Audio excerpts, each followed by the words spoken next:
Hello everyone and welcome to the 2015 Memorial Championships presented by Discraft. I'm your host Terry Miller, the Disc Golf Guy, and this is going to be a SmashBoxxTV production all week long as we bring you live disc golf here at the Memorial. I'm joined by, well, we'll say a familiar face in three-time world champion and three-time Memorial champion, Paul McBeth. Paul, what's in store this week, buddy? Some good golf, hopefully, and some nice weather up until Saturday, of course, again. You don't even have to talk about what may or may not be coming in a few days. Is there any way we could possibly have the same or worse than we had last year? I don't know if I can expect worse. Last year was pretty bad, and this year's not looking too pretty. Well, let's worry about that a little bit later. They've added a new course, partly to accommodate more players and maybe beef up the purse. I don't know exactly all the details, but they've added a new course. You've got the chance to get out to Fiesta Lakes, which you won't see until Friday. Give everyone a little overview of that. It's a really fun course to play. I mean, it's fun, but I just don't see it as the national tour level. But I mean, we'll see. You know, when the tournament starts.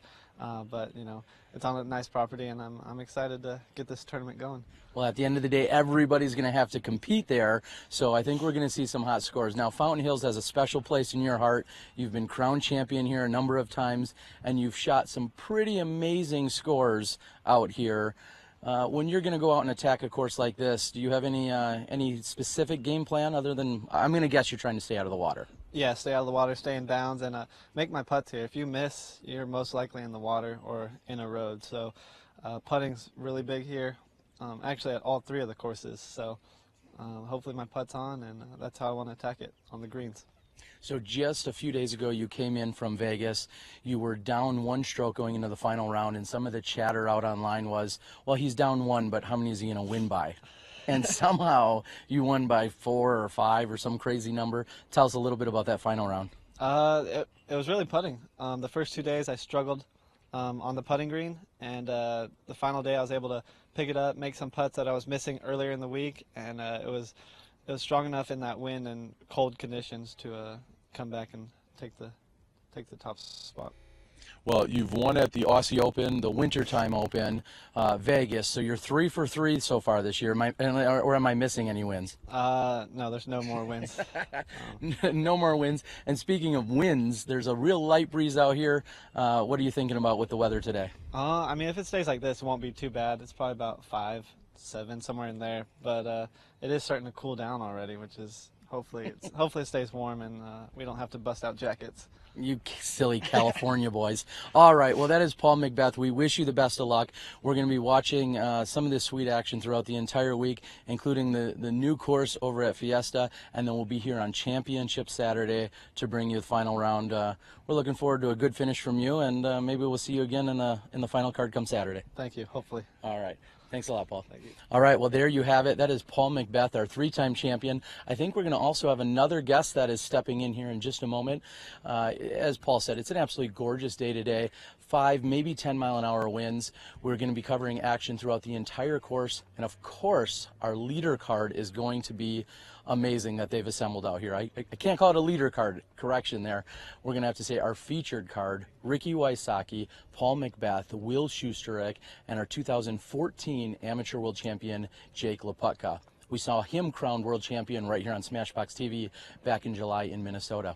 So right now we're going to also have joining us for a quick update before he goes out and attacks the course. We're going to have Max Nichols join us. Almost called him another Max that I like to call him. Max, how are we doing today, buddy? Pretty good, Terry. How are you? I'm doing really well. We're out here in this beautiful weather. You're used to California weather, but out here in Fountain Hills to kick off the national tour. You've been touring hard the last few years. What's the plan this year? I'm not going to tour as much this year. Still going to play about 20 events, but I ain't going to be driving across the country. It's pretty exhausting. So I'm going to stay local for a while. When I say local, I mean California, Arizona, Oregon. And then I'm going to, fly over for Maple Hill, Worlds, USDGC, and then back home. All right. So at some point we might be roommates again. Maybe. Oh, wait a minute. All right. So there's obviously a lot of talk this week is about adding the new course.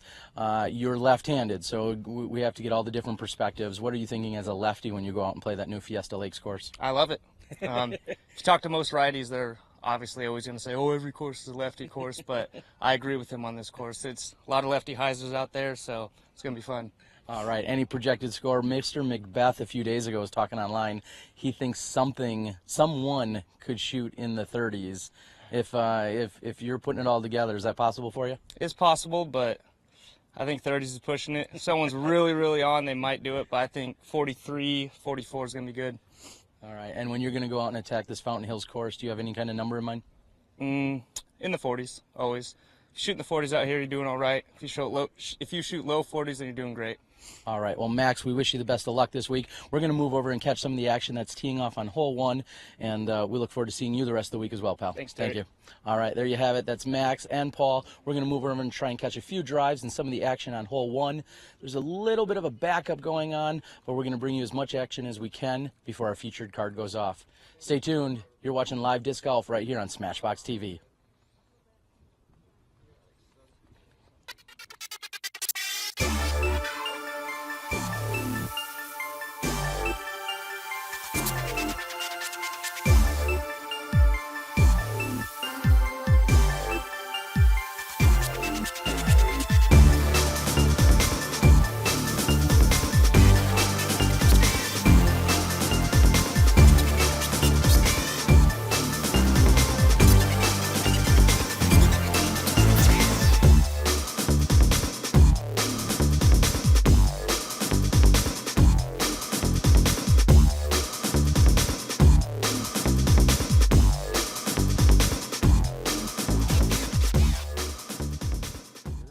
Attacking the first hole here.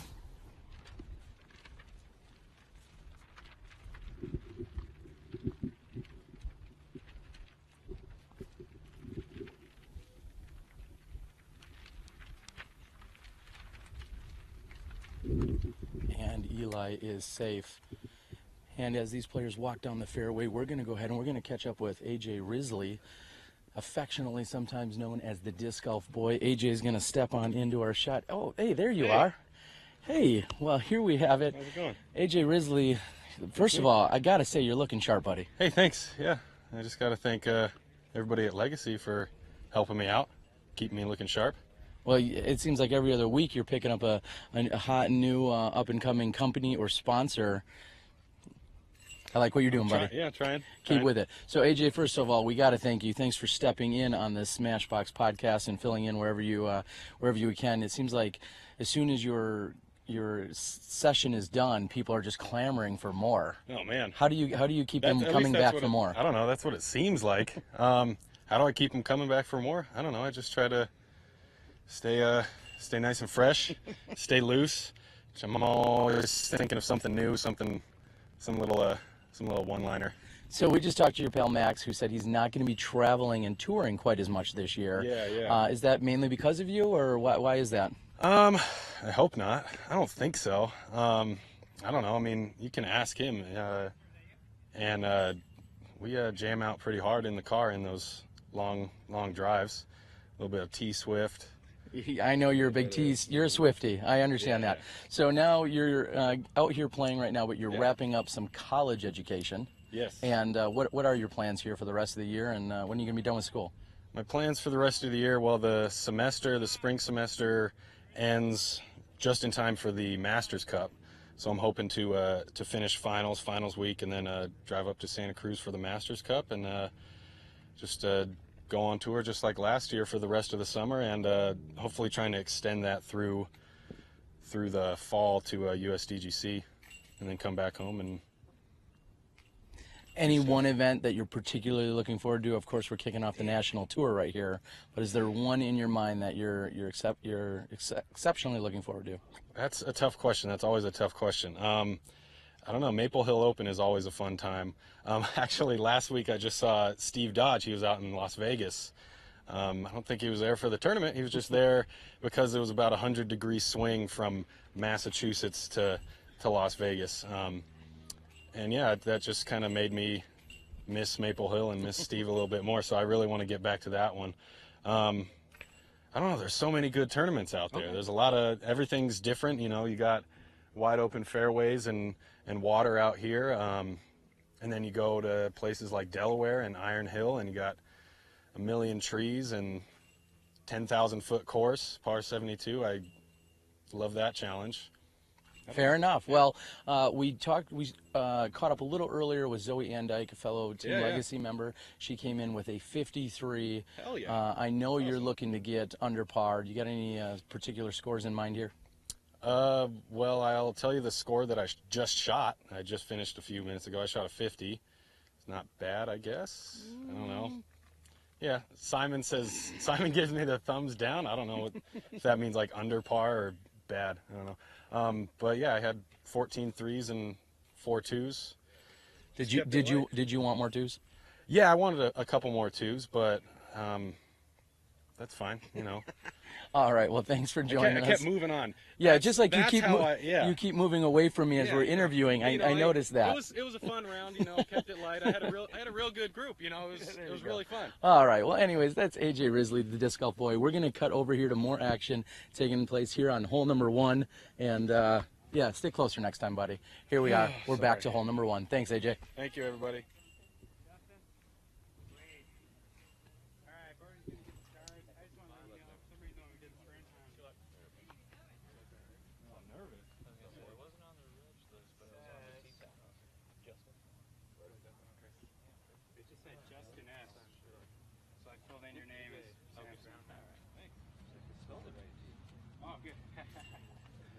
Awesome. All right, here's some caddy books for you, for anybody that doesn't have one. Caddy book?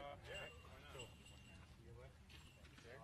Got it. Hey, it's really great to have you guys here, man. Thanks a lot.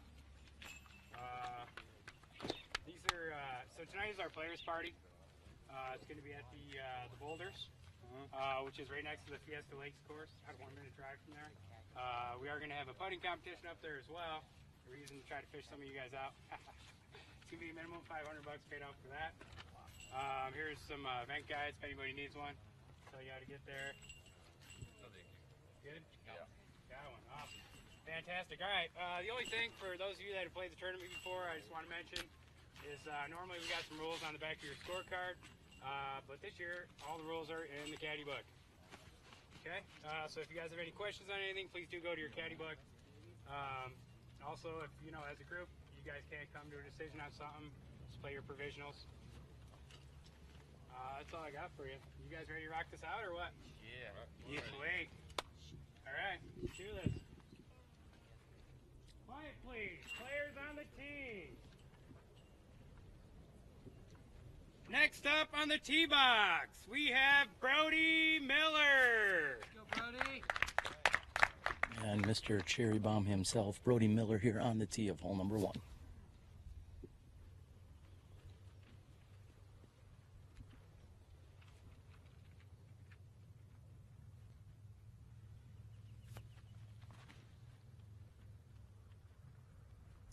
Very safe looking shot out into the right, looking for that to skip left, and it's done so nicely. Next up on the tee box, Simon Lazat.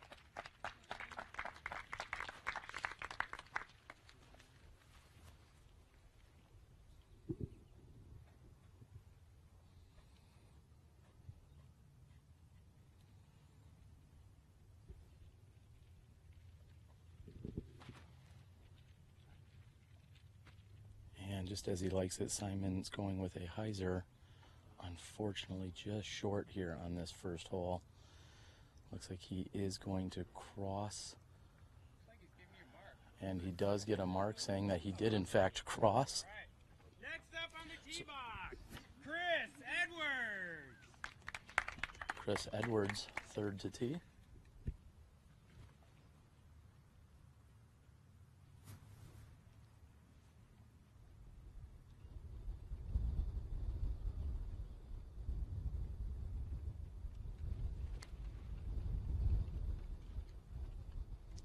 Chris's shot stands up a little more than he was hoping for. He may actually go deep, and it looks like it may have checked up just short of the OB. All right, the tee box, Justin Sampson.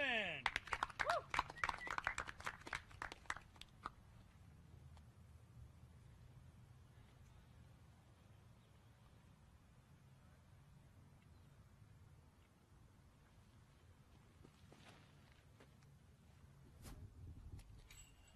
And as you see with so many other players out and to the right safely and fading into the left. Very nice shot by Justin Sampson. As these players walk down the fairway, we're going to catch up with a few other competitors that are out there practicing.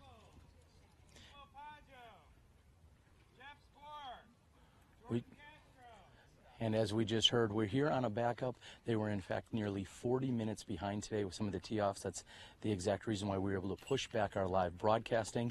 So we're going to hang out. We're going to watch some of the top players here. And we're also going to, in fact, be joined by one of our favorite Smashbox guests, Paul Ullman. Come on up here. Paul's going to come on over here. Wow, you're really tall, Paul. I am, yes. Paul. How you doing, Terry? Roommate for the week, and then some. Paul, Yes. Tell us about that round out there. You know, Terry, all right, you're not going to give it to me. That's fine. You know, it was a really nice round. I think the wind's actually starting to pick up now for these later tee times. But for us, I don't know, it seemed like the fountain never came on. There wasn't any wind. You know, I missed a few opportunities, but came in with a 47. I can't complain. Anytime you're shooting in the 40s, you're having a good round out here, and like you said, I gotta ask, are you leaving the Fountain Park with as many frisbees as you came with? Yes, I am, Terry. Well, right there, that's a win. I mean, really, anytime you can make that accomplishment. Now, a good friend and travel mate in Dana Vici is out there as well. Have you heard anything as to his scores? I have not. I think I'm going to go and root them on here. I'm going to drop my bag off and see how they're doing out there. All right, who else was on your card and what were their scores, just for a little comparison? Well, Chris shot well, bested me by one stroke. He shot a 46. Mike, I'm not sure what his last name was, but he shot a 60. He had a little struggle out there. And then buddy Greg, I'm not for sure about Greg's shot, but he was a really nice guy. We had a great card. We had a fun journey out there. Awesome. Well, a 47 sounds like a pretty solid score to open the tournament. Probably not going to be winning, but And it might not be winning, but it's going to be a solid score moving over to, I believe you're heading to Vista del Camino tomorrow. What's the plan there? just keep them in bounds. That's all, and make putts. Another 47? Yeah, that sounds great. I mean, I don't want to limit myself, though. Well, 47 would be pretty amazing over there. It's a great score here, and great start to the round and to the tournament, pal. Good luck. Thanks. Good work, Terry. All right, appreciate it, pal. Thank you very much. All right, that was Paul Ullman. It looks like we also have Seppu Paggio, who's maybe interested in joining us. Seppu, it's been a while. I was saying earlier, I didn't see you last year. Where you been? I've been in Army, actually. Okay. And last year, especially after the Army, I decided to not play too much in the States and save some money. Basically, just play in Europe. And that's what I did. Didn't play any tournaments in States, but I'm back and enjoying the weather. It's gorgeous here. What's it like back home right now, if you were to compare it? I don't know exactly, but I have heard that there's a lot of snow, like 1 feet at least. And last week it was 20 Celsius, minus 20 Celsius. So it's better here.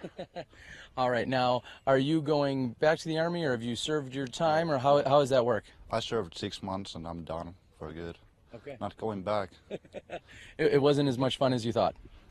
Actually, it was pretty funny, but I'm good here. I like this better. Perfect. Well, we wish you the best of luck. Do you have any scores or any thoughts before you go out and attack the fountain course? I'm going to enjoy the game. Okay. But I'm going for a lower than 50, but main goal is enjoy the game. All right. Thank you. Thank you, Terry. All right. Well, I don't know if there's any better advice out there than saying that he's just going to go out and enjoy the game, and hopefully he can shoot somewhere below 50. And that sounds like a good way to start your Memorial Championships. We're going to see who's putting out on hole number 1. Again, you're watching SmashBoxxTV. If you're not getting us in our full, beautiful glory and everything else that's going on, make sure you bump up the resolution on your YouTube viewer. There's a little gear on the right-hand side on the bottom, and you should be able to bump that up to at least 720 so that you can see all of this in its absolute beauty that we're presenting to you. Again, this is SmashBoxxTV. Let's get back to the action.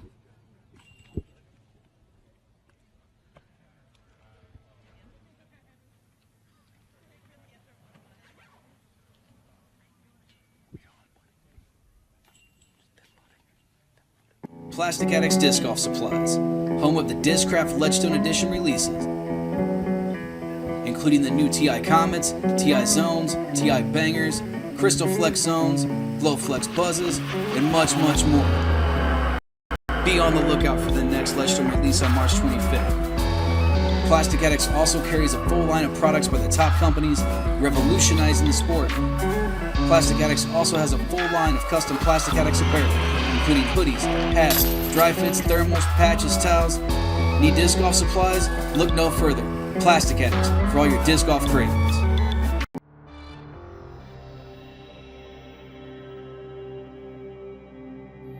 Hi, Schusterick, you've won before. What's the plan this year? Ah, man, get a lot of birdies. Okay. A lot of birdies? Yep. How many birdies? More than the rest of people. With less bogeys. Less bogeys is the key. Less bogeys is better than more birdies. All right. Well, there's your Prodigy 30-second winning strategy with Will Schusterick. Thanks. More birdies, less bogeys. More birdies, less bogeys. That's Will Schusterick. He's won it before. I think he knows what he's talking about. We're live here on hole 1, and we're going to get back here in just a second. Guys ready to rock? Yeah. Quiet, please. Players on the tee. First up on the tee box, Max Nichols.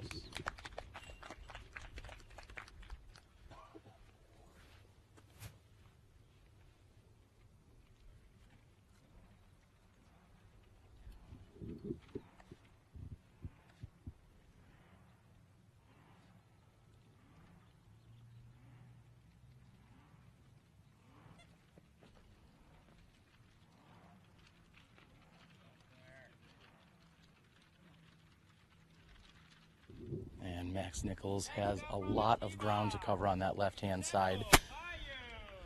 Seppu Payu up to tee next.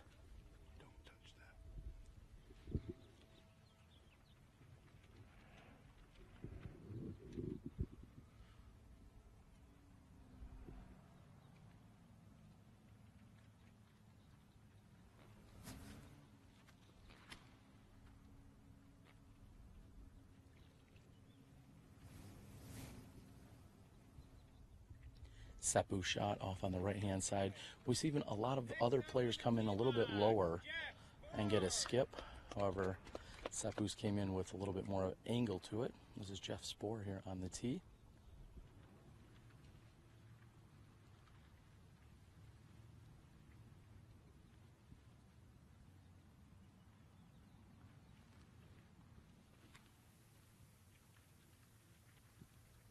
Like so many others, making sure that he is wide right and safe.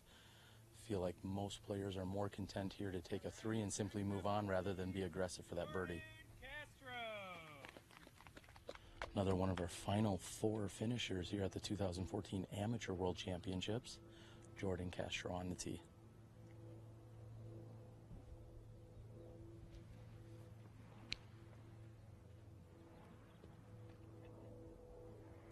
Jordan, also one of the single largest SmashBoxx fans out there.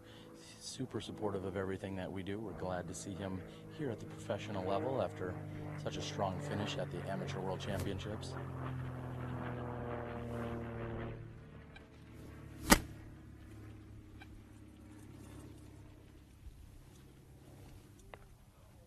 And Max has the wind affecting his disc, and unfortunately, he's hit the side of the wall, and from there, he's going to have a little bit of work to do. Not exactly the start he was hoping for.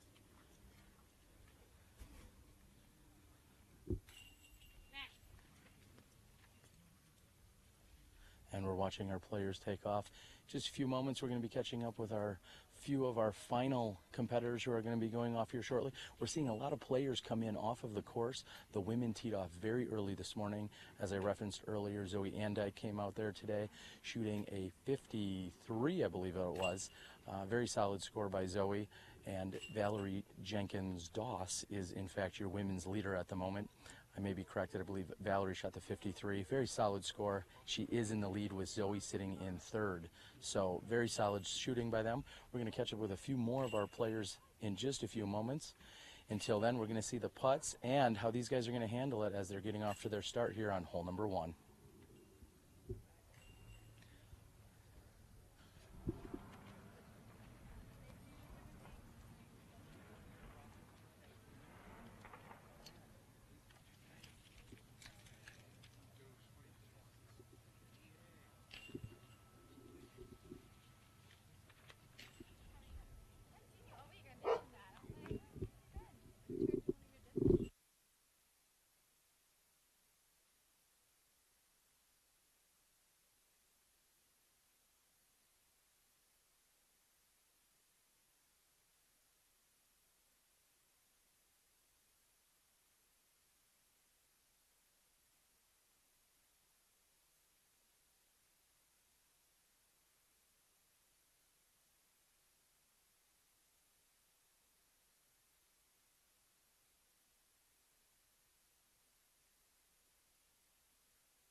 right, in just a few moments, we're going to have our feature card teeing off. Of course, again, as we said, Ricky Wysocki, Jake Laputka, Will Schusterick, and Paul McBeth all joining us here on our featured card. Don't want to preface anything too early here in the week, but all 4 of these players are going to be here joining us in just a few moments. We just saw the second to last card have their final putts on hole number 1, and we're going to be able to bring you entire round coverage right here at the fountain. You're watching the 2015 Memorial Championships presented by Discraft.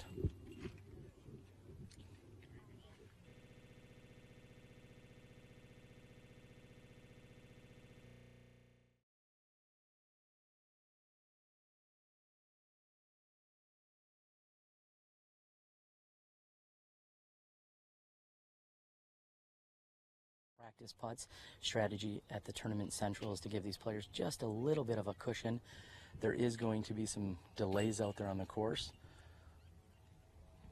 More than a few hundred competitors have already teed off here this morning, but we're going to watch as our competitors go out. They're going to be challenged by some groups in front of them. Of course, there's going to be galleries and media that's going to be out there taking in all the action as well, knowing that hole 2 can typically be a little bit of a hold up on the tee pad. They're letting the players hang out and practice here on hole 1 just a few moments longer.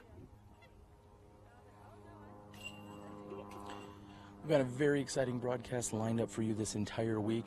We're going to take it day by day as to exactly which groups we will be covering. I can tell you that the women's coverage will be coming. Looks like tomorrow is going to be featuring a women's card. We're going to be moving over to Vista del Camino Park for a round over there. As we've talked about with a few of these pregame interviews, these gentlemen are playing Fountain and then Vista del Camino, moving to Fiesta Lakes on Friday, and then on Saturday they'll be right back here at the Fountain Hills course to crown our champions.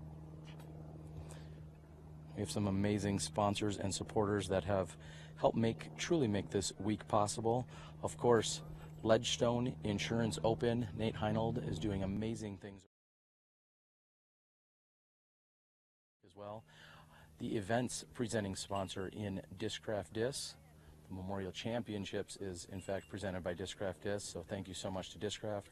DGA, the makers of the DGA Mach X and many of the baskets that you see around the country at most courses. Spinners on the Green, Plastic Addicts have signed on. Great pro shop in Illinois. Johnny Harrison and the rest of the crew over there. Sail On, the PDGA, and Vera Disc. So thank you to all of those sponsors and contributors throughout the week. And we're going to be running a special this week. Well, we'll say it's a special contest. If you go to bit.ly.com, bity.com/MachX, and put in the secret word of STEADY, STEADY. If you log in today and put in the secret word STEADY, you have just entered yourself into a contest to win a free Mach X by DGA. Each day this week, we're going to have a secret word. Today's word is STEADY, STEADY, STEADY. Go ahead and enter that into the comment box when you log into bit.ly.com/MachX, and you become at least 1/4 eligible in terms of winning a free Mach X by the end of the week.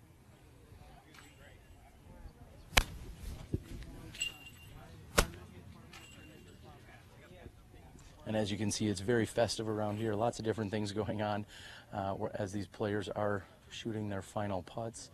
We also have some of our top competitors that have come in off of this course already. They already completed their round, so that shows you just how many people are out here competing this weekend. Our competitors were able to get in early. The women teed off as early as 7:05 this morning, or some very early time such as that. So they teed off very early and they've already been in, and now we're seeing some of our other players that have come in. We're going to have a 2-second catch up here with one of our SmashBox battlelists. Oh, here we go. Real quickly, we're going to catch up before we catch the tee shots. Nate Sexton, how'd it go out there? I played pretty decent at 49 -7. So -7. Okay, 56. So you shot 7 under. 7 under. Pretty solid score. Yeah, I think so. I mean, a couple hiccups, but you know that's how it always goes. So. All right. Well, good solid score. We're going to move over here and get the start. All right. We'll see you the rest of the week, buddy. All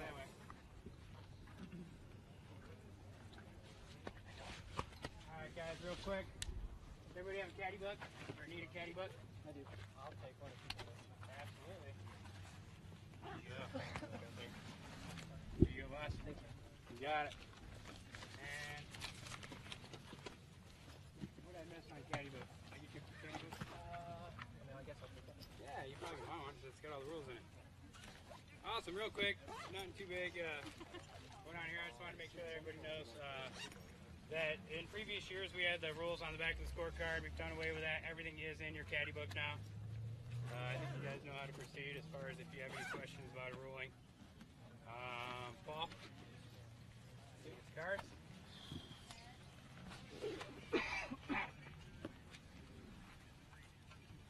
Awesome.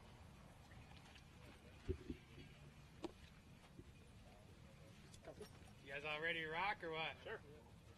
Sweet. All right. Cool. Great to have you all here. All right.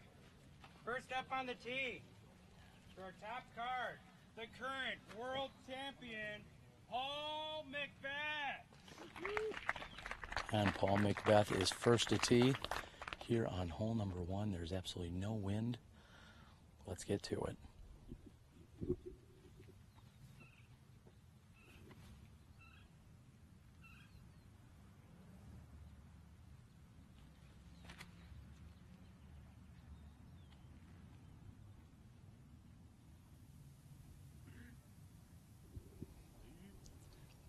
Deep and to the right.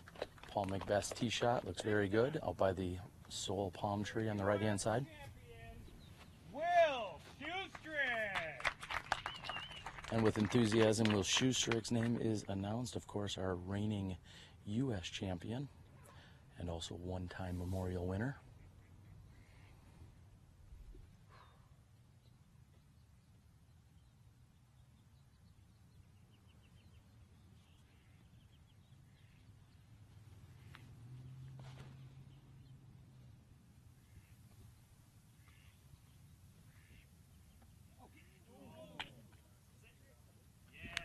And Will Schusterick checks up perfectly. The Japan Open champion, Wysocki.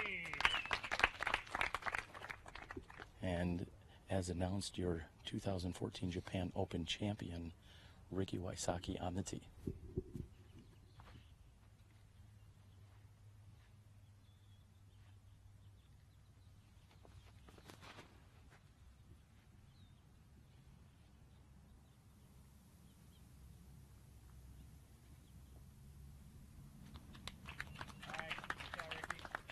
Wysocki with a very nice looking shot. Next up on the tee box, your amateur world champion, Jake Laputka.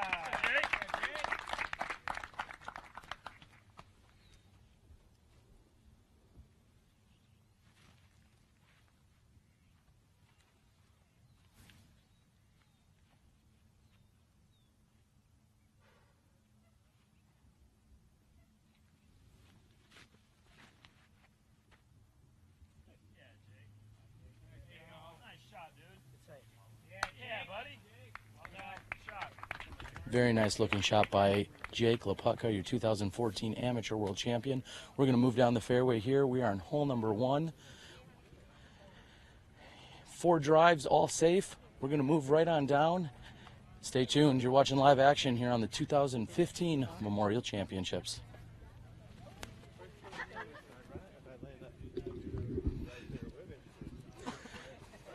Paul McBeth is wondering, what did you say, Paul?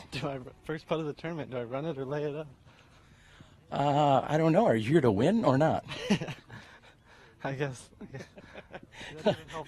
It doesn't help at all. All right, Run so it or lay it up. All right. I'm not sure Paul's getting all the professional advice he needs. All his buddies here are telling me he should be running this first putt of the tournament. Wow, and I guess unofficially I've just heard Jeremy Colling had a hot round. I think we may have to catch up with him at some point when we get into position here. I know he's wearing a very aggressive shirt today. We'll see if his play matched that. Pretty aggressive. All right. Well, we'll catch up with him in a little while.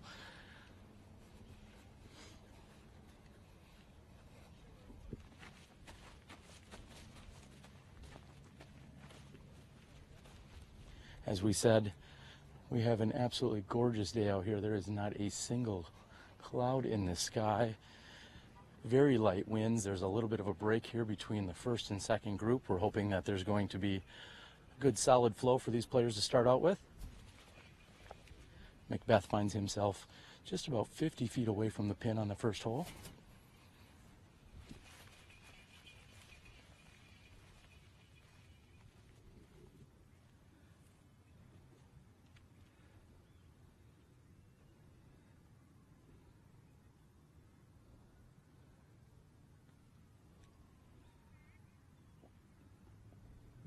And McBeth does in fact give it a run. However, it's just a bit short and left.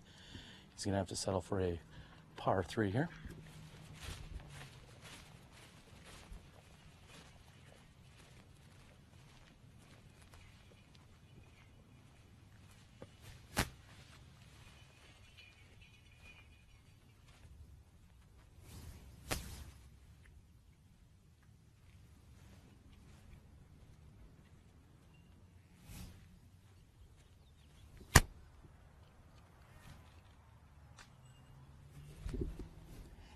Laputka's birdie is just in and out of the basket. Wysocki is 31 feet from the pin.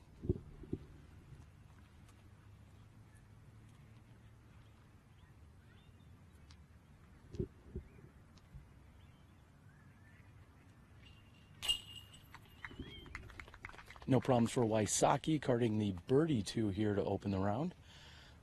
I expect the same from Schusterick. Schusterick inside 20 feet from the pin.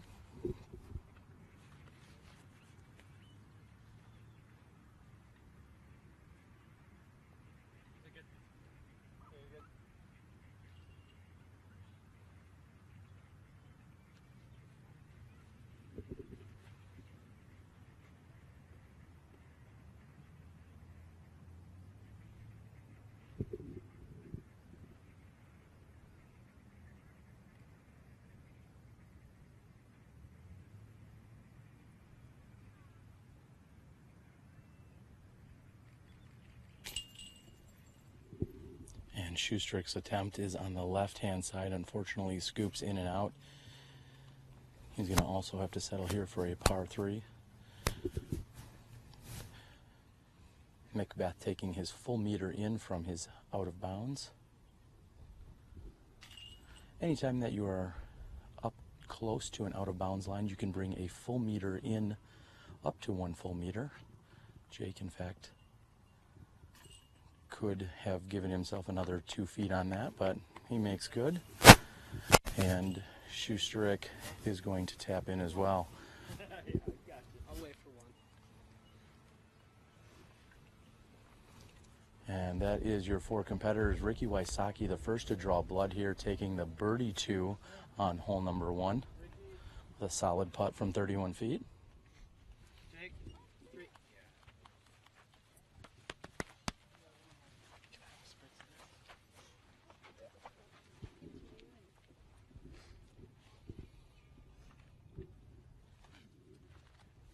Ricky Wysocki will be first to tee here.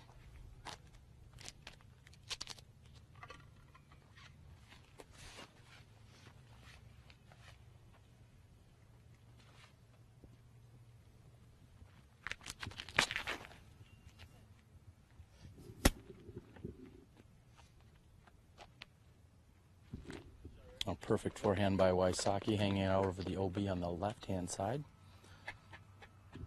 Second tee, Paul McBeth.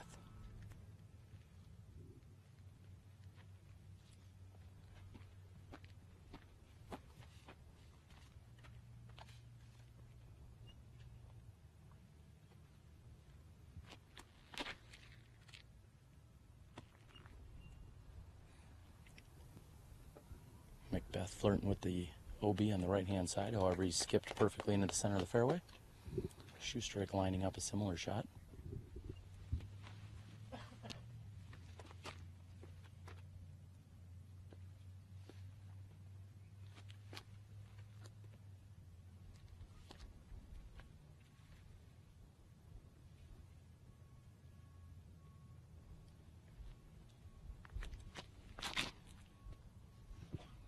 And I stand corrected. Schusterick goes up and over the trees with a very similar result. He's in the middle of the fairway.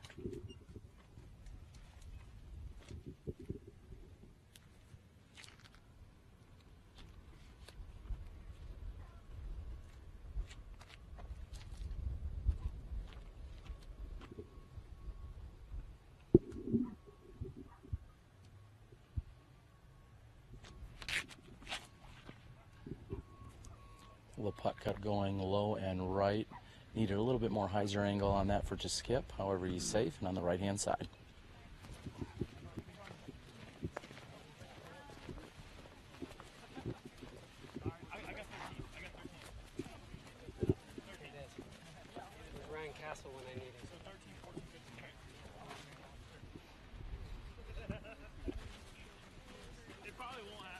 Sizable gallery out here, as you can see.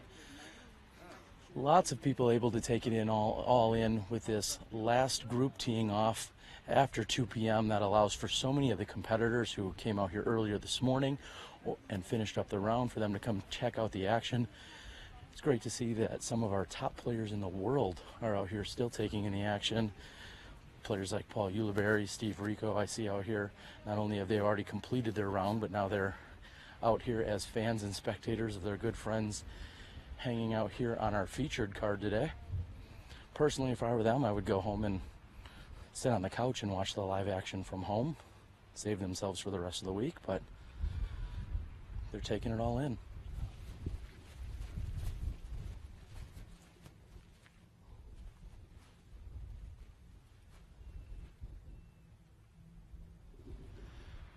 And Jake was waiting just a moment.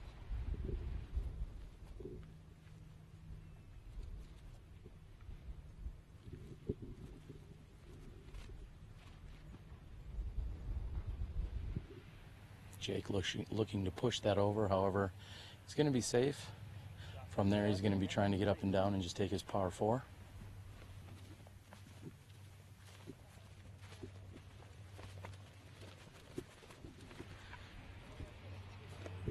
Beautiful shot of the fountain. Many of those that know, the fountain goes off every hour, usually for about 15 minutes, assuming there's little or no wind. It actually has a gauge on it that can tell just how windy it is, and that will determine as to how many jets that they have that will blast off this stream of sorts.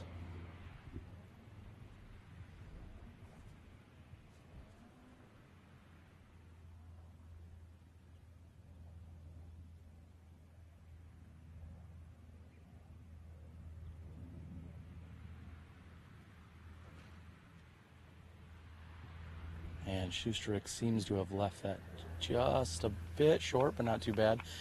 It actually nestles down within 25 feet of the pin, just below it.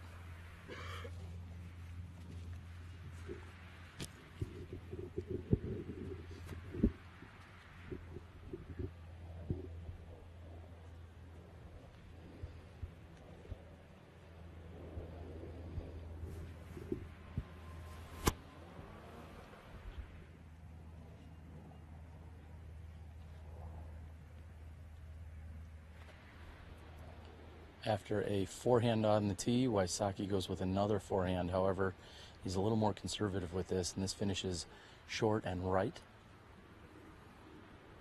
Paul McBeth to throw next. Looks like Paul is lining up a approach shot with his Nova.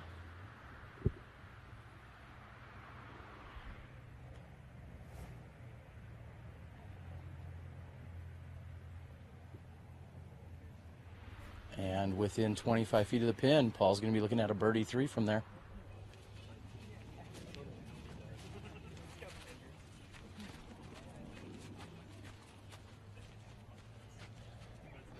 As I said, we have so many of our top competitors that have completed their round, and then they came back out, and I think they should go home and watch it on the computer, but you're here live. Paul, what happened out there, buddy? You got it on the phone. We teed off a little early today, and it was a little dark for me to shoot well, so... All right, so we'll move on to the next score. All right, Steve Rico, how did it go out there today, buddy? Well, we played in the dark, as Yuli just said. We were in the same card, so Okay. I couldn't see the first 4 or 5 holes. It was pitch black out there. Crazy, huh? So, All birdies look the same, don't they? I guess. All right, well, speaking of birdies, I heard that Mr. Coling somehow, is it just your height? You get to the sun quicker and you see them? The sun was out for us. Okay. It just came up for us, and so there's a little more birdies. I could see the basket. I felt bad for Paul. He was behind me by a couple cards, but for some reason the sun wasn't up yet.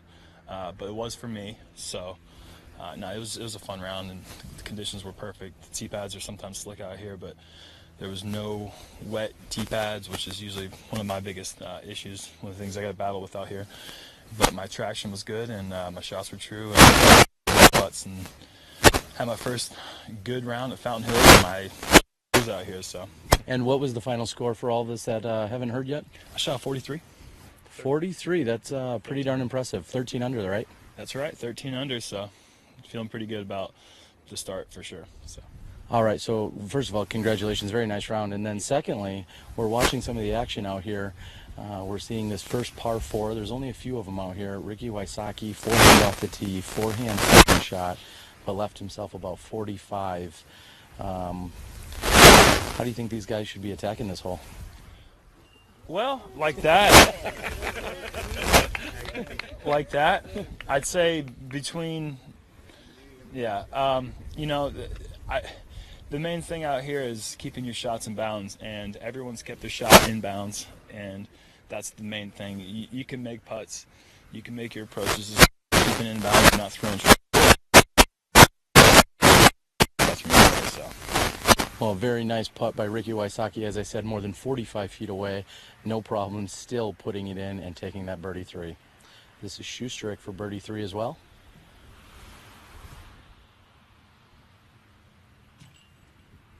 And soft left side, and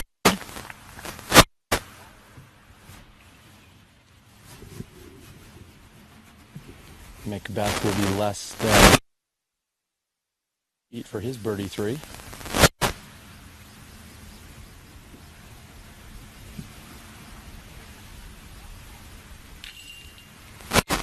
As expected, no problems for McBeth.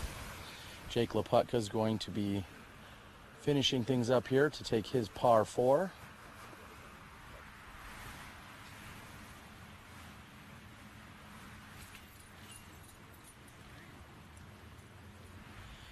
And we're through 2 holes. We've got a very entertaining hole preview provided by Dana and Paul Oman.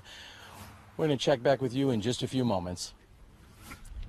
Did your hand just touch my hand? That's weird. It's possible. On to the show. Let's go. On to the show. Yeah, two red beards here. Telling you about hole 3, Fountain Hills. We got an elevated basket. Plays about 280 maybe. Nice little hyzer. We'll get you there.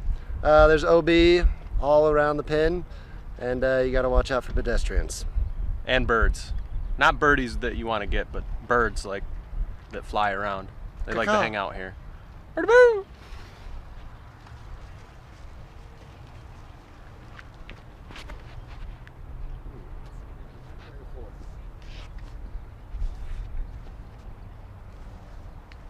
You want to hang it out a little wider than that?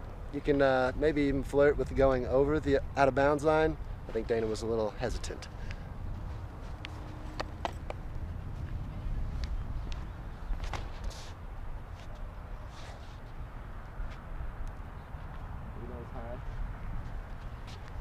Now, I think he meant you want to take it a little wider out of bounds like this.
Pars on holes 1 and 2. Jake Laputka, 3rd to tee. 4th to tee.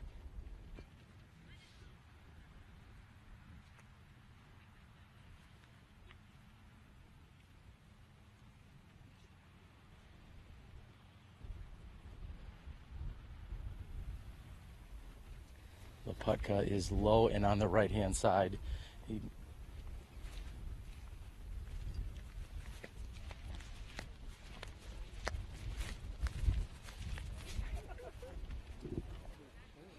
little bit of a headwind here on hole 3, which is not very long. However, there is OB on the right-hand side, as you may have seen earlier, and there's OB left and deep.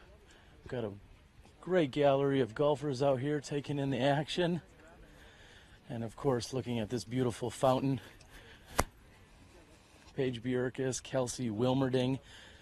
2 of the women that teed off played earlier this morning. I believe there is a 28-person women's field out here this weekend, which is a very, very nice field. Typically, some of our big events are not able to bring in nearly as many women as that, so congrats to the Memorial Championships and all their hard work in getting so many women out here to compete this weekend.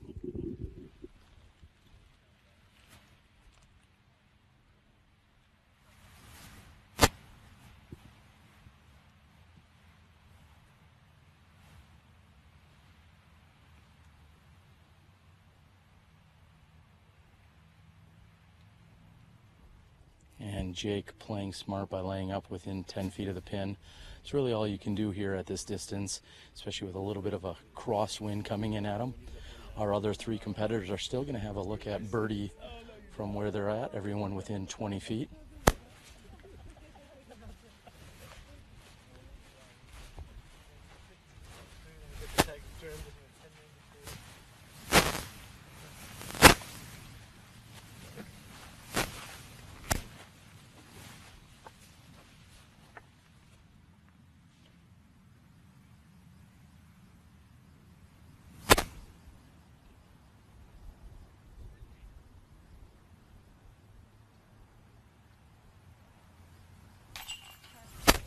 As expected, Schusterick makes good here for birdie 2. We're going to find out what that black disc is. Maybe Jeremy Colling, a fellow teammate, will know. I do. It's his signature.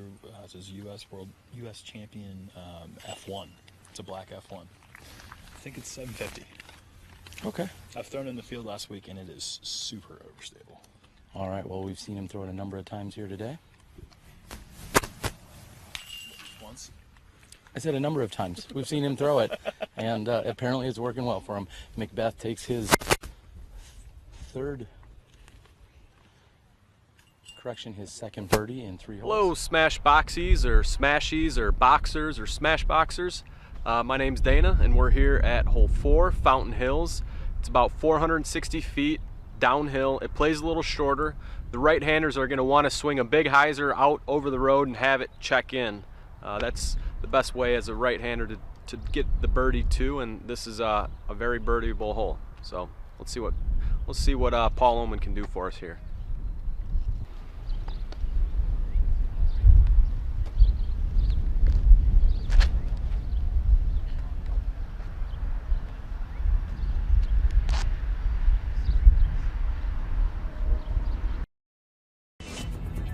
Disc golf is in the air.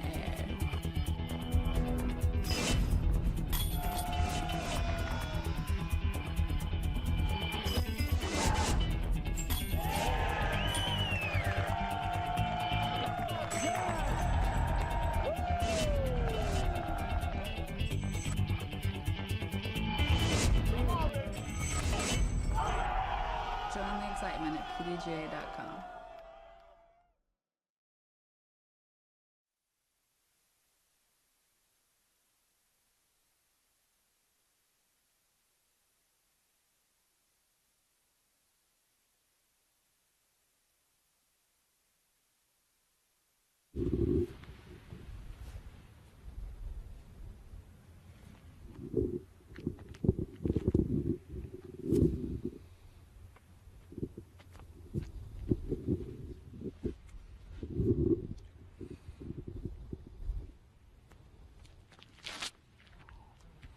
Wysocki going super overstable to make sure that he doesn't find himself in the road on the right-hand side.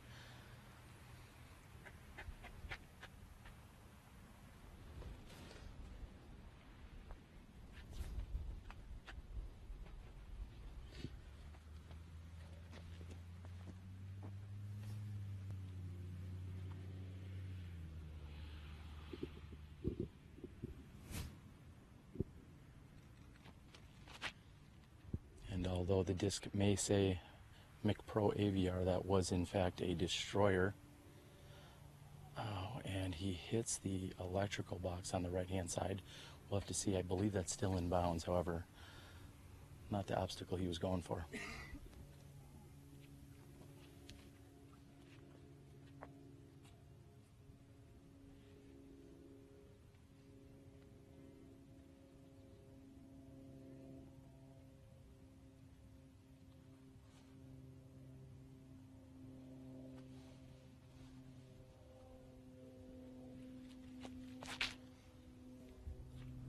Schusterick going straight, hyzer out and over everything. It looks like if he can get in, and that should be a good looking shot. Gallery seems to like it.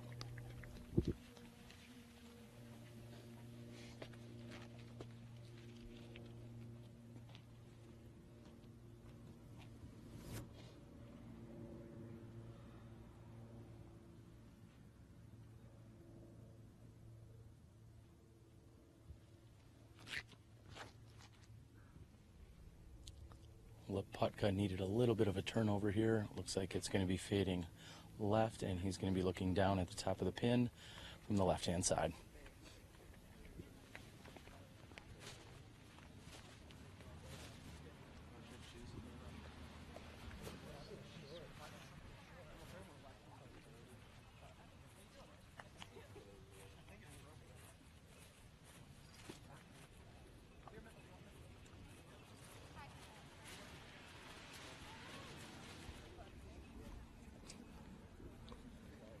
There's very little elevation that we find out here at this Fountain Hills course.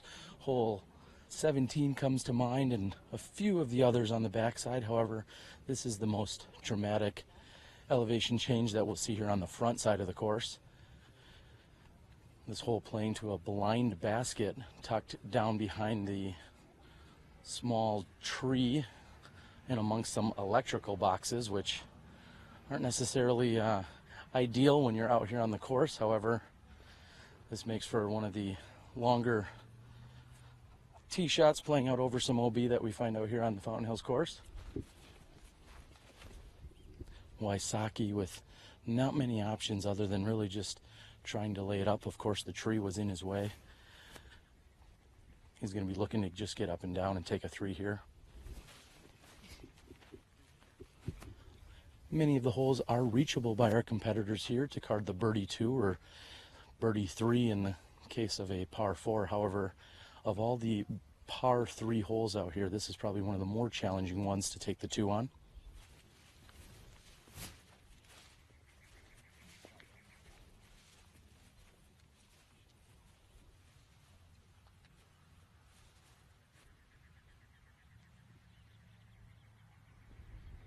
And Laputka is within 5 feet.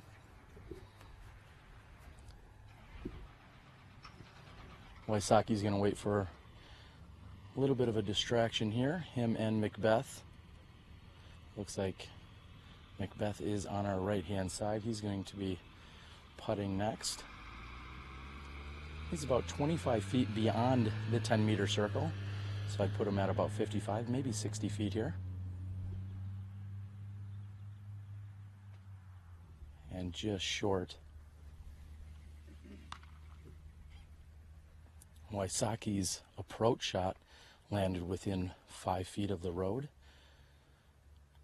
and actually it must be within just about 1 meter here of the road.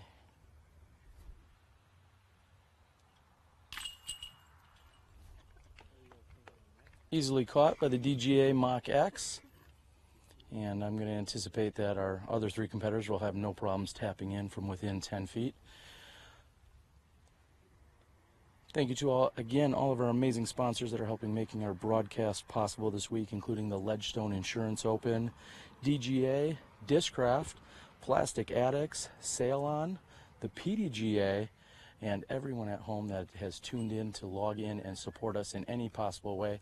Unfortunately, I don't have access to the live ongoing chat board, but we hope that you are actively participating amongst your family and friends and letting everyone know that this is going on. We're going to be bringing you 4 days of live coverage out here at the 2015 Memorial Championships. We've got a little bit of a long walk to move over to hole number 5T. We're going to have a preview once we get there. Again, you're watching live disc golf right here on the 2015 Memorial Championships presented by Discraft.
Joe square up and get ready, but Joe's not ready yet. They're not ready yet. So it'll be any moment now, though.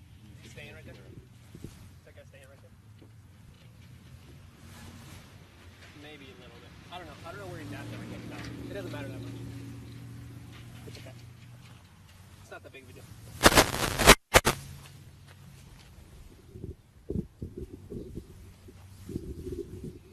And we are back here and live, just doing a little bit of directing here to make sure everyone's in place. Will Schusterick with his signature F1 here on the tee, hole number 5.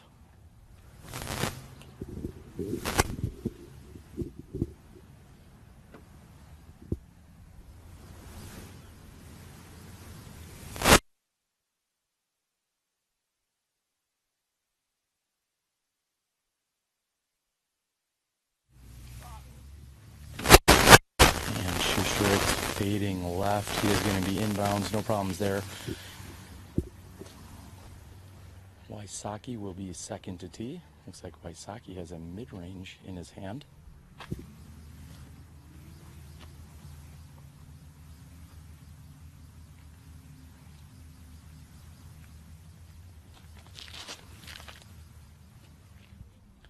And a shot not commonly seen here. A slight turnover off the tee here with a mid-range. That's not a play you would frequently see out here. That's the first time I've seen that approach.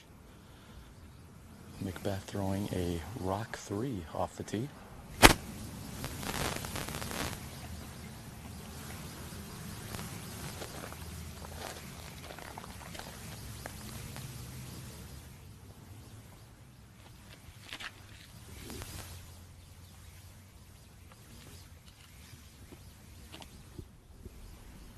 McBeth with no problems with his rock 3 straight up the middle.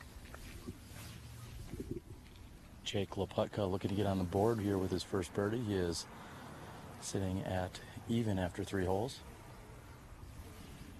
4 holes.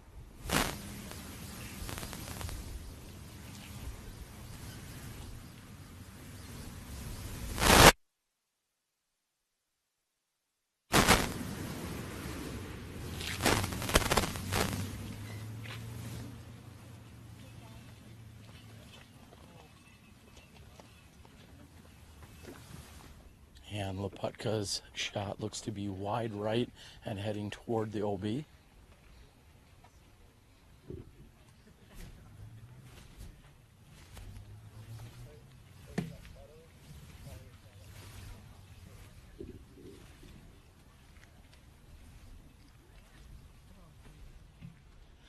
Will Schusterick denoted on social media a few days ago that he would be deactivating his Facebook account in order to give his full attention over here to the Memorial Championships. We've seen a number of our players. I know, for instance, Aaron Rodgers of the Green Bay Packers swears that he does not tweet at any point during the entire Packer season. Will, not quite that extreme, but wanting to give his full attention here to his efforts at the Memorial, so not actively participating on Facebook. We know that many of our top pros, being so both friendly and accessible, we find that they can very quickly and easily get distracted from their practice and playing routine if they were to dedicate all of their time to interact with their fans from all around the world.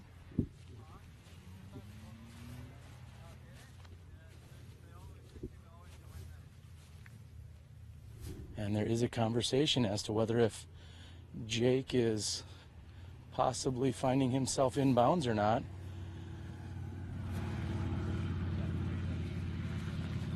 And it seems as if it's been determined that he is in fact OB. Yeah, as he is in the drain.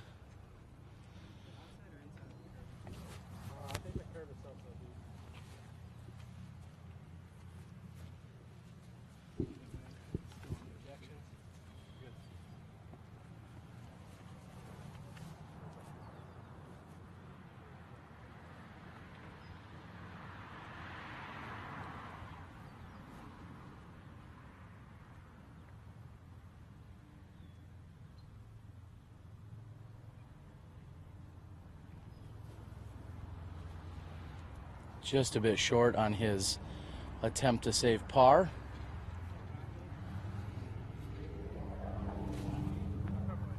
Again, Wysocki with a slight turnover. That may even be a putter. I'm going to have to double check with him.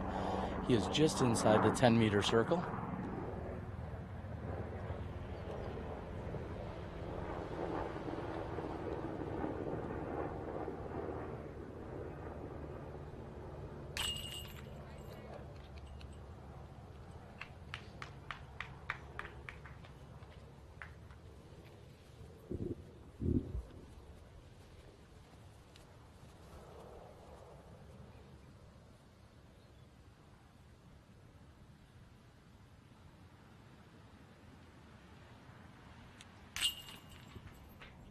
Wysocki and McBeth, no problems for their birdie opportunities. Schusterick left with approximately 25 feet as well for his birdie opportunity.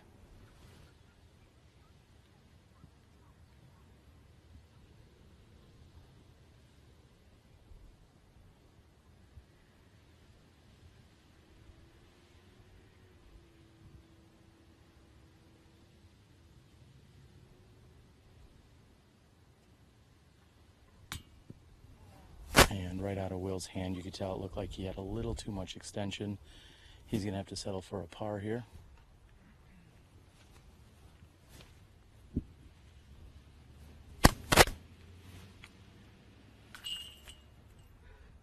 Jake will card the penalty 4, and Schusterick will take a 3. We have a very short walk over here to the tee of hole number 6. We're going to check in and give you a little hole preview.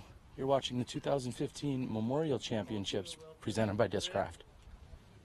Hello Smashies, we're here at hole 6, Fountain Hills. It's about 220 feet. There's a couple different routes you can take. The righty hyzer is the preferred shot for me, but what I have to do is make sure I don't land it on the hill on the right, because if you land it on the hill, odds are you're going to walk up there and you're going to see your disc out in the middle of the road. The left-handed throwers or the forehand throwers do have a lefty spike hyzer, or if you're Michael Johansson or something and like to throw through trees or whatnot, you can go right up the gut. And not quite enough to get up and over the tree is Wysocki's drive here on hole number 6.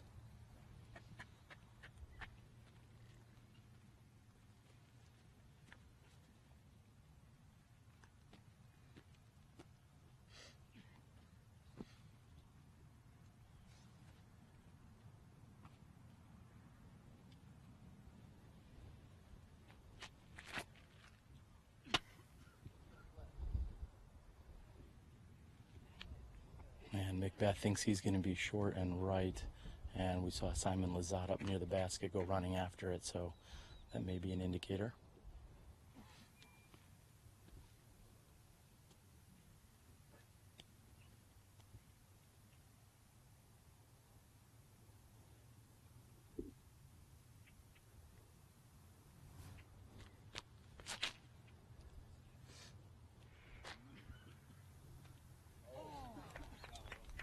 Schusterick hits one of the freshly planted trees that is up near the pin. Jake Laputka throwing what looks to be a star destroyer here on hole number 6.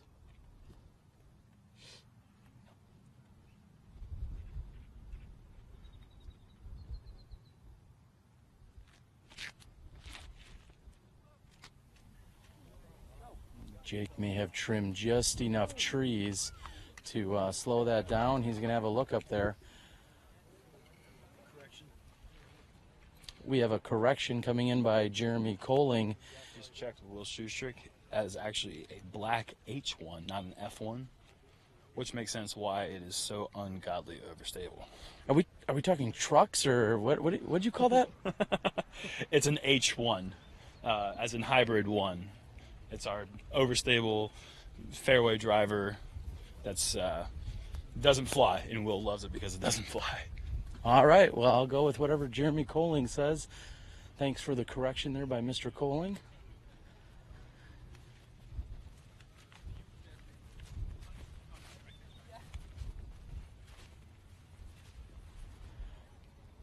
Ricky Wysocki will be first to putt.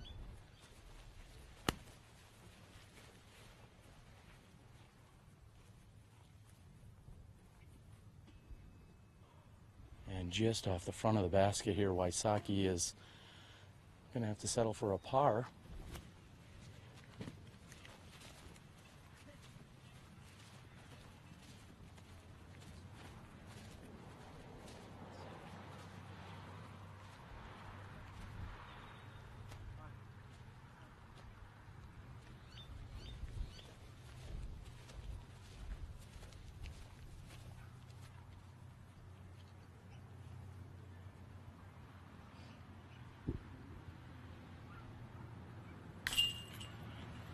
And Jake Laputka is going to bring himself to par, grabbing his first birdie of the round here. As I said, it seemed as if that tree had slowed him down just enough.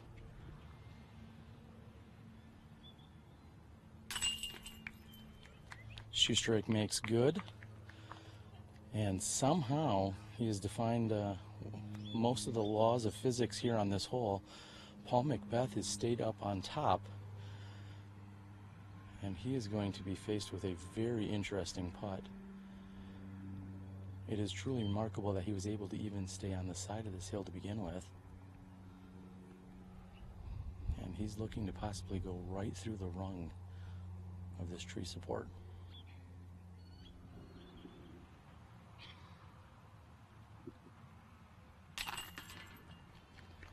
And with literally just inches on each side of that disc, Paul's able to thread through the tree support, and Wysocki here is going to take the only par.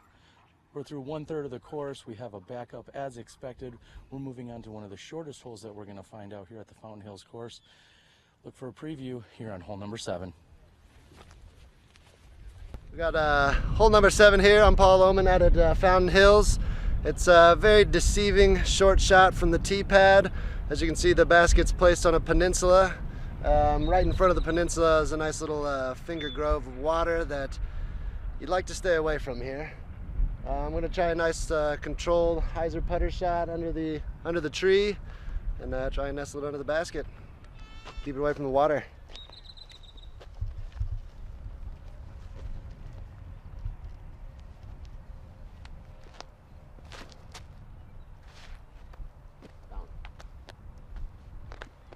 Sounds like water. You want to just stay right here? This guy? Yeah. No, because I'm shooting in the sun.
As you just watched our 4 competitors throw here on hole number 7.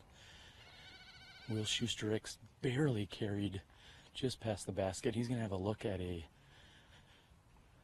par, however, after going up OB.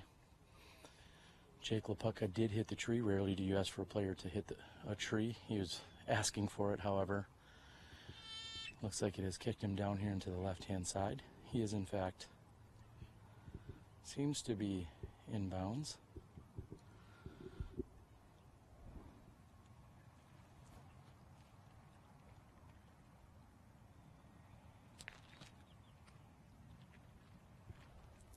And Jake lays up to within a few feet of the pin. Paul McBeth is on the right-hand side of the pin. This is a very calm green at the moment. Normally it is relatively windy out here on one of these peninsula greens. So these players do have quite an advantage that there is virtually no wind at the moment.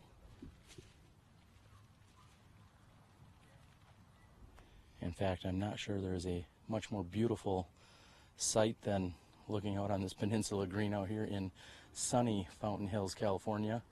Of course, you're here with SmashBoxxTV watching the first round of the Discraft Memorial Championships. I'm your host, Terry Miller, the Disc Golf Guy. We are so glad that you're here and tuned in. We hope that you're going to be with us this entire week as we bring you coverage each day, as well as our podcast. Last night we had a great time over at Duke's Sports Bar and Grill, where we set up our remote location for the week. So tune in at 8 p.m. Mountain Time each night this week. We'll be bringing you a SmashBoxxTV podcast.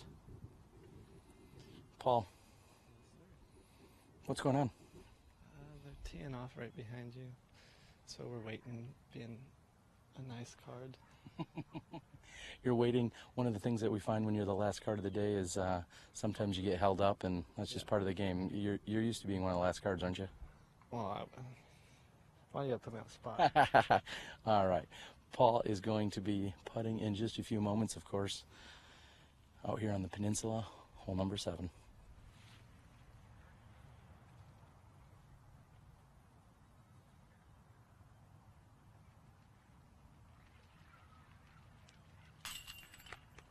And no problem for Paul McBeth from just inside the circle's edge, approximately a 30-footer. A duck took off from the pond just as he was about to putt, so showing great concentration there during that putt. As I said, Will Schusterick went barely over the edge here to fall into the pond. This will be for a par 3.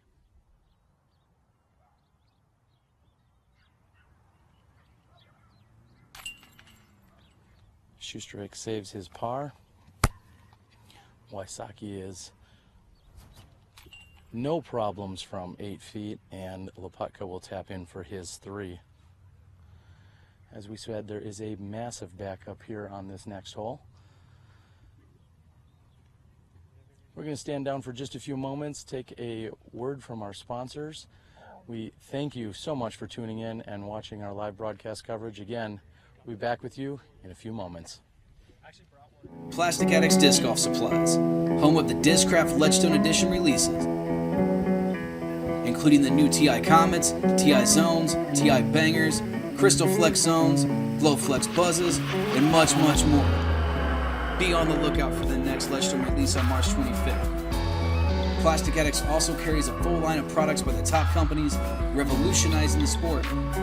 Plastic Addicts also has a full line of custom Plastic Addicts apparel, including hoodies, hats, dry fits, thermals, patches, towels. Need disc golf supplies? Look no further. Plastic Addicts for all your disc golf cravings.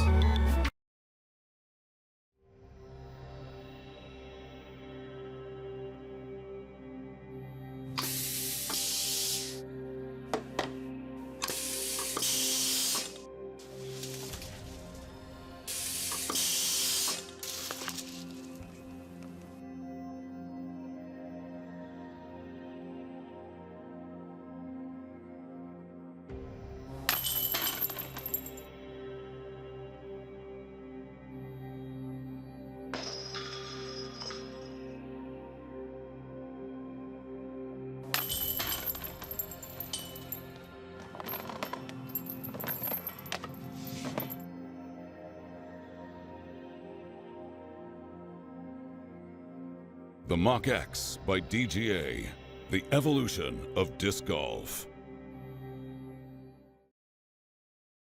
Disc golf is in the air.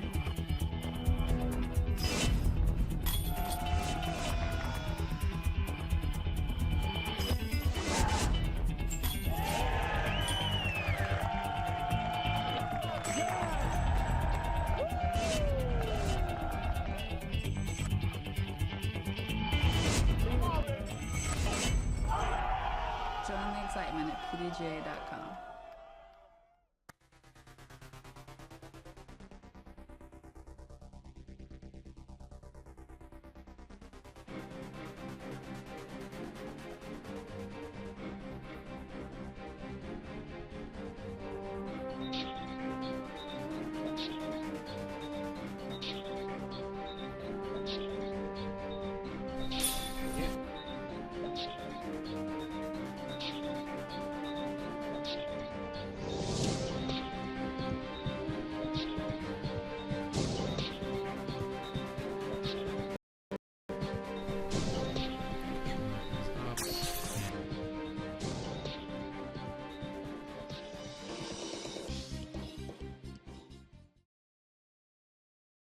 Hey everyone, I've had the pleasure of catching up with three-time world champion Nate Doss. Nate, we're here at the Memorial Championships and you're out on the Fountain Hills course. Tell us what you love about it. The biggest thing I love is just the scenery.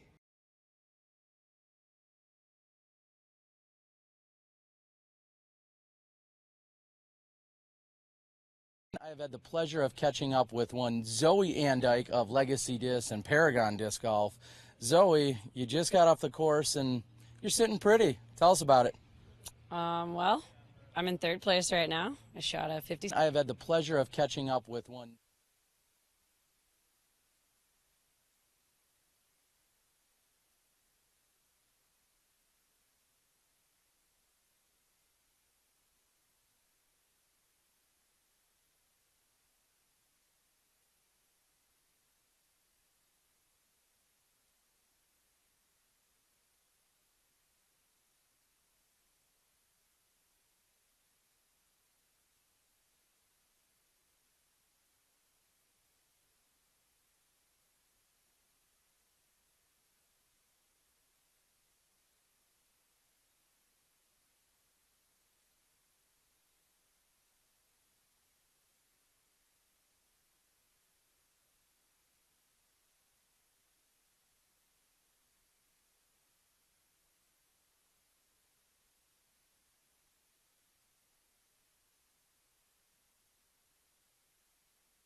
And you hear kind of a gasp in the gallery as Simon Lizotte throws his tee shot here on hole number 8, measuring in at 570 feet to a second peninsula.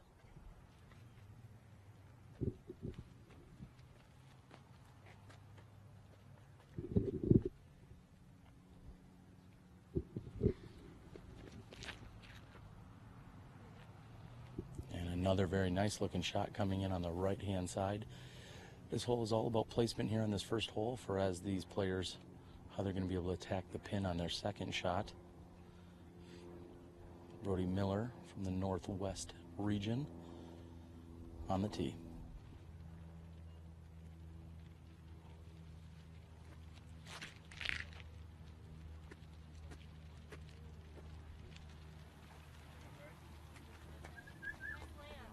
And the crowd likes Brody's shot.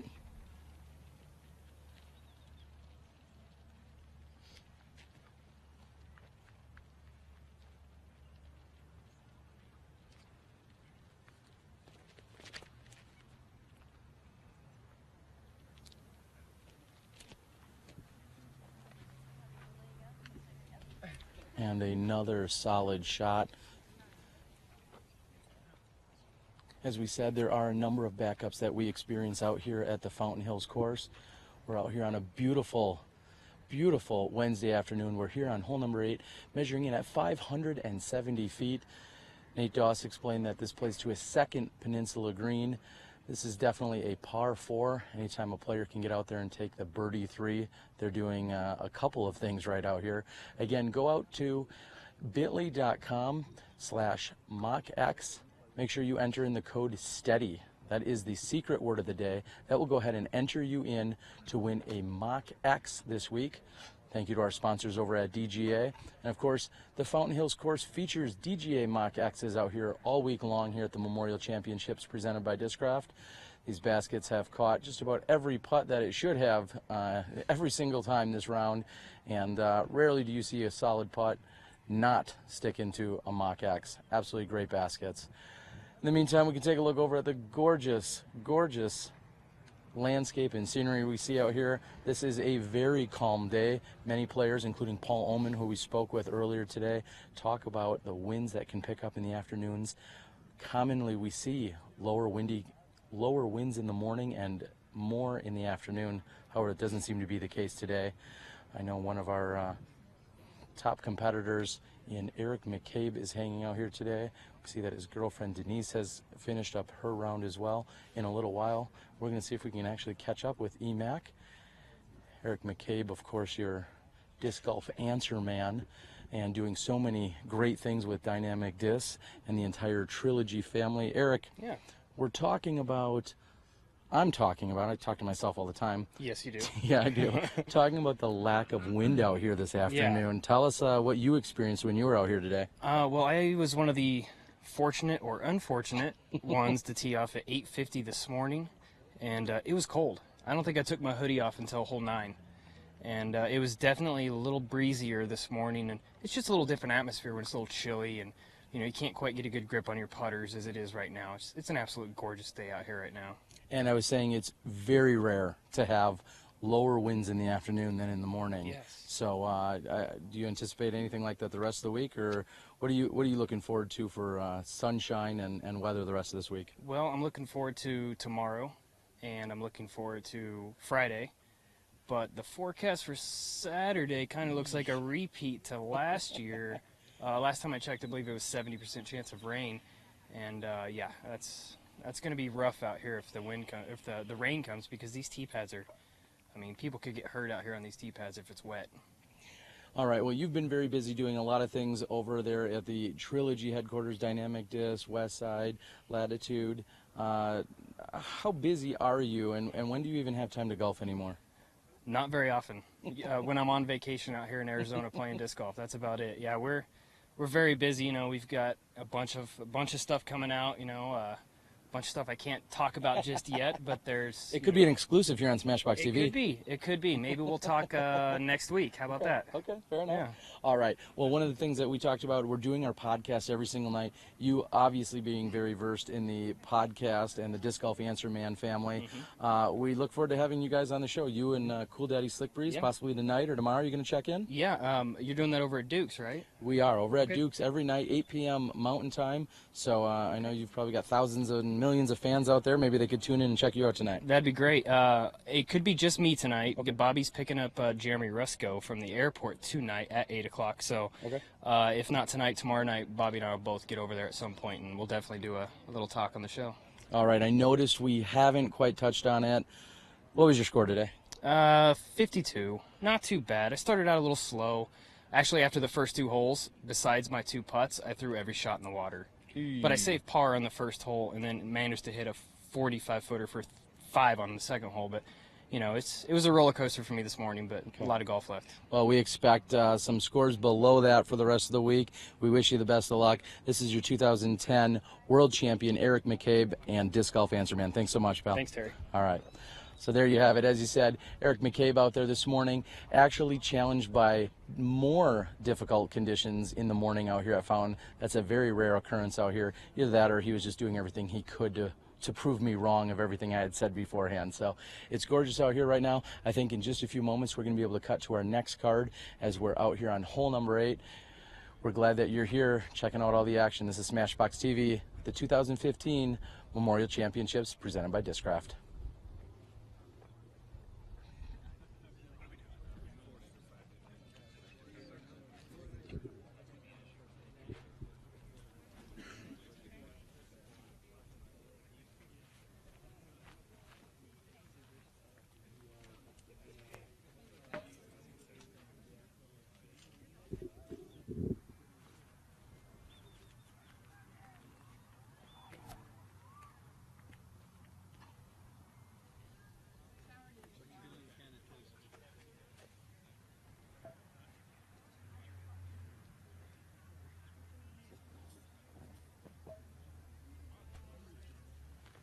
Hey everyone, I've had the pleasure of catching up with 3-time world champion Nate Doss. Nate, we're here at the Memorial Championships and you're out on the Fountain Hills course. Tell us what you love about it. The biggest thing I love is just the scenery. It's the world's tallest fountain you get to play disc golf around. I think it's a pretty special thing. There's a lot of really good holes, a lot of challenging holes, but ultimately it's just beautiful, February day here in Fountain Hills. It's just great to be out here and compete on such a special place. Now, I know you guys were out here earlier in the week, and there were some challenges with getting your practice rounds in because there was a art fair and a craft fair going on out here in this very populated community. What do you think about all the activities and the spectators around here? It's a challenge, honestly, as a golfer, just be patient enough to maybe wait for somebody to walk by or something. But, ultimately, they are spectators, and you got to respect them as such. And it's just, it's a little added challenge, but it's great to be in such an energetic area. Even Phoenix and Scottsdale is so energetic. It's hard to get your own space out there, but you just got to kind of block it out and try to put on a little show for whoever's walking by, I guess. So now the Memorial Championships has somehow eluded you. Is this the year? I think everybody says that this is the year for every tournament they play. This is a tough tournament to win. I really respect the guys who have won it multiple times. I've had my chances over the years and, made a few mistakes, but, it's all right. And I try to come into this tournament every year prepared, more prepared than the previous year, and that's all I can really do. Is this the year? I hope so. I think it is. But I say that every year. So.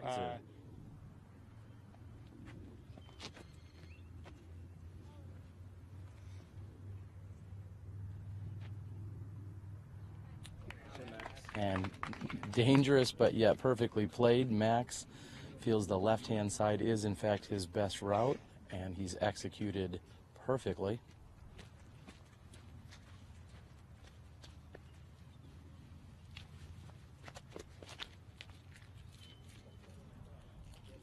Oh, and Jordan hits a tree, and it carries wide right. He has carried into the road, which is out of bounds. He's going to have to bring it 1 meter in from there with an OB penalty stroke.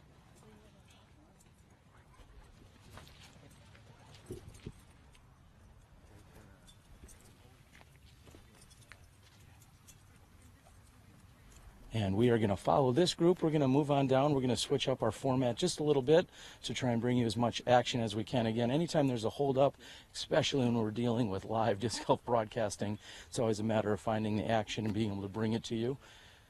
So we're going to move on down with this group. These next couple holes are always a bottleneck out here at this course, with being par fours that are somewhat drivable off the tee as to where the players land and if they're going to need to wait for the next group to throw or not. Looks like Seppu Paju has picked up a very qualified player and caddy in 2014 amateur women's world champion Vanessa Van Dyken.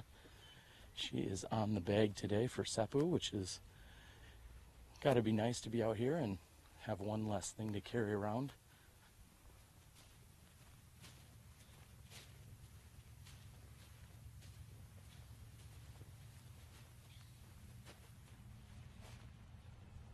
And Jordan, as we've talked about earlier, anytime you go out of bounds, you are always able to bring it in 1 meter, up to 1 meter from that out of bounds line, per PDGA rules, of course.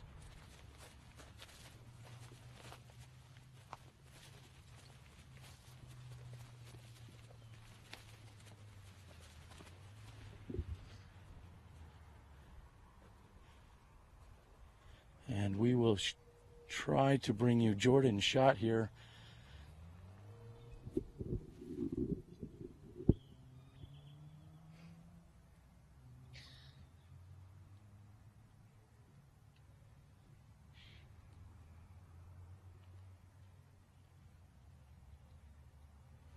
Jordan was also featured in 2014 on SmashBoxxTV as he was crowned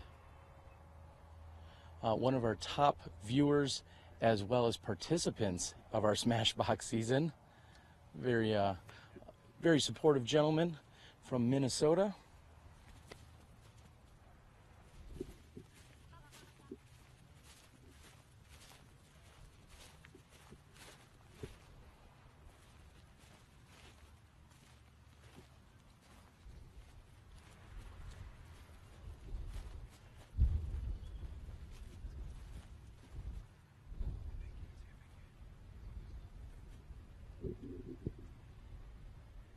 There is a little bit of confusion. Looks like we're going to go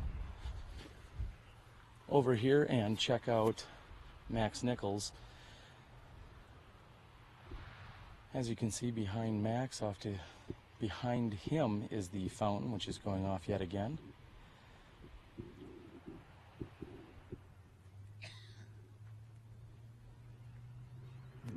And an almost perfect shot by Max Nichols. He's left himself within 25 feet for the birdie 3.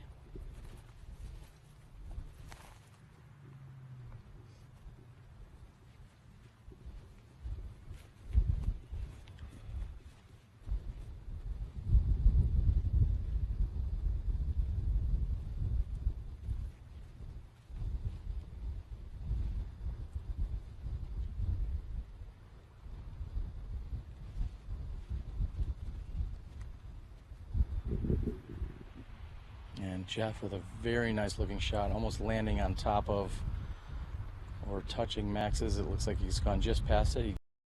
Safe sign, which is what every player wants to see on their second shot here.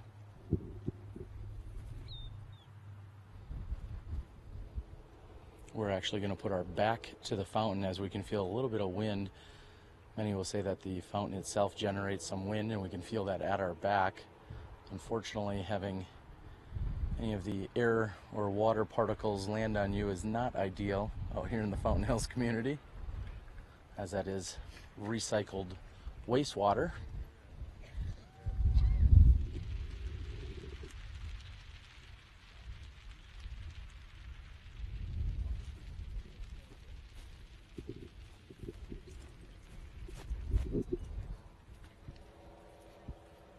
And I'm going to be catching up with our secondary cameraman in Gary. And Gary has been out here taking in all the action. I got you. And it looks like we're going to have Paul McBeth on the tee. Paul should be able to tee in just a few moments.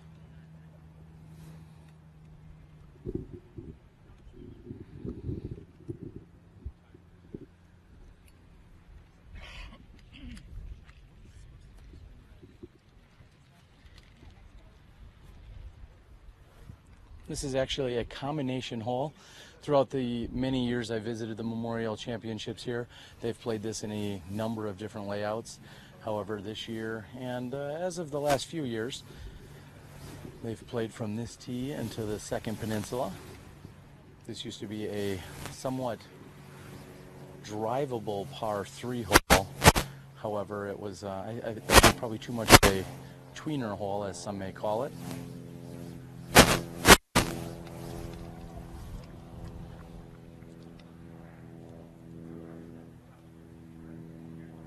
And in just a moment, it looks like we'll be able to go ahead and give the clear. We're waiting on a few of the competitors, and I will help direct some of the traffic myself here and let Paul McBeth know he is on the tee and ready to throw.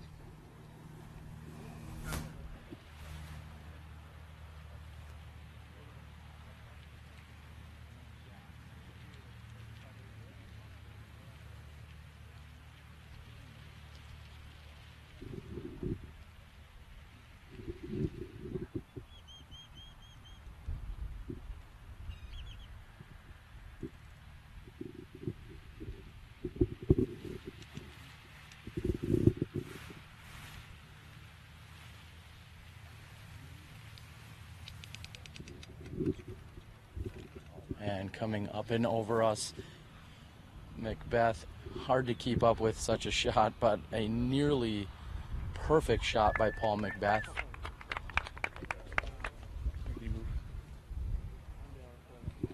Next to throw will be Ricky Wysocki.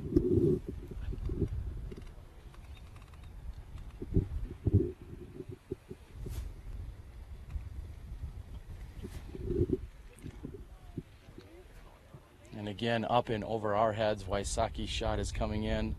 And just when we thought Paul's shot was nearly perfect, Wysocki matches it. That is very close to where the basket, I believe, is in regular play out here. If you were to play a standard layout out here at the Fountain Hills course, he would certainly be putting at where you would normally find the basket.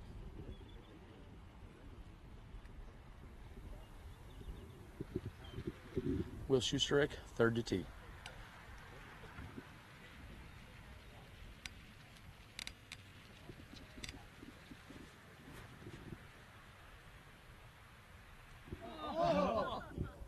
And Schusterick hitting the right off the top of the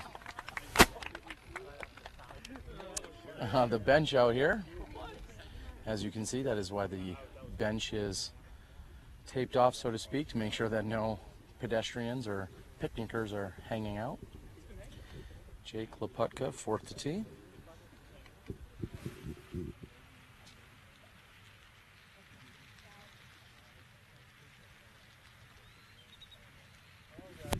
And Jake is coming right at us. And we are able to get out of Jake's way ever so carefully. And we will show you that Jake has landed actually in a very good looking spot. However, he's going to have a little bit more work to do than what we saw out of the other three competitors.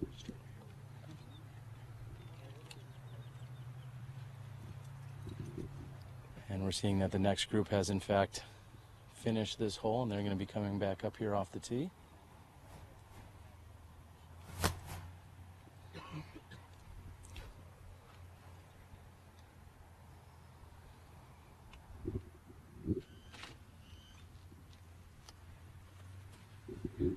Simon Lizotte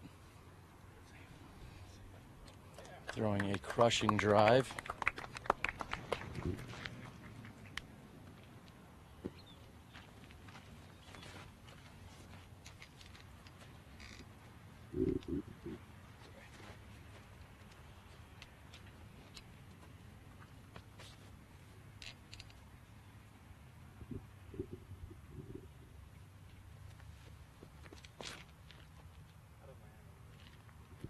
Very nice looking shot here that's going towards the peninsula, and he has landed nicely.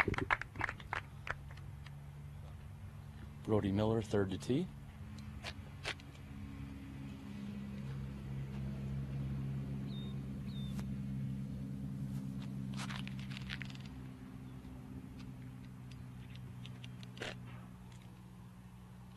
And Brody's shot looks like it came up short, but then skipped onto the land.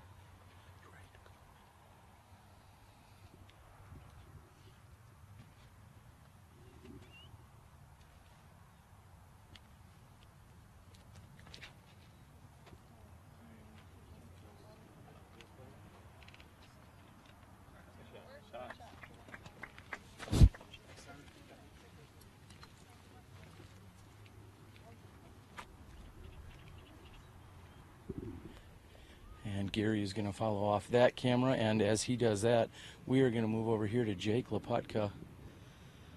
Jake lining up a forehand shot.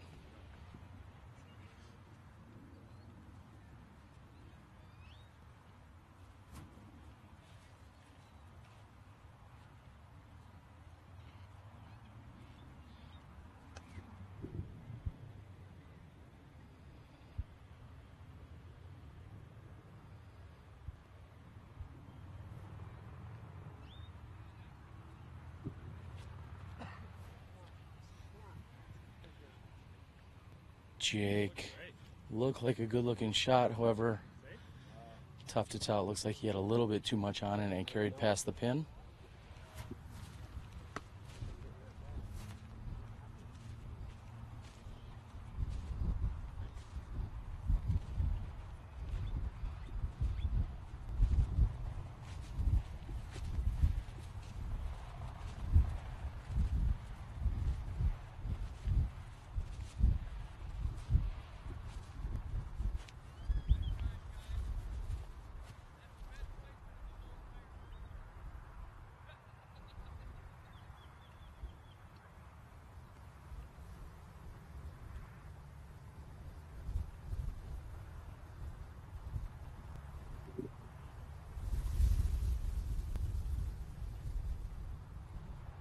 And when you've put yourself in the position here on this hole, as Will Schusterick has done, he can make it look relatively easy. However, if you didn't have a monstrous drive as these three competitors have, this hole wouldn't be nearly as easy as they're making it look.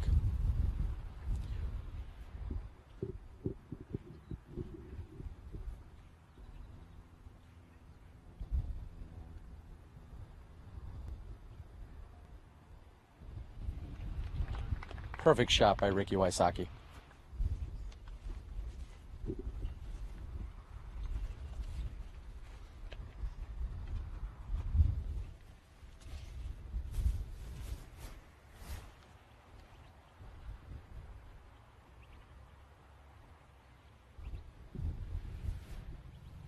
McBeth momentarily contemplated a jump putt from there, approximately 150 feet from the pin. However, he goes with a standstill approach shot as we move down here to the peninsula.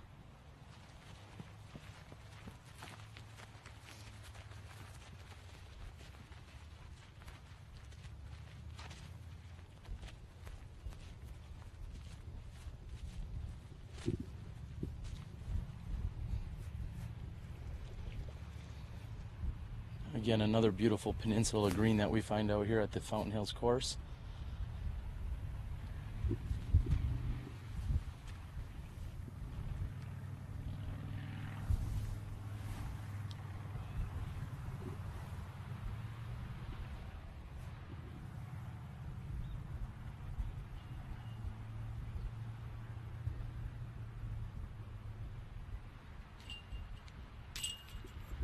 And McBeth just getting it up and over the edge from just inside 25 feet, looking straight downhill at the OB water.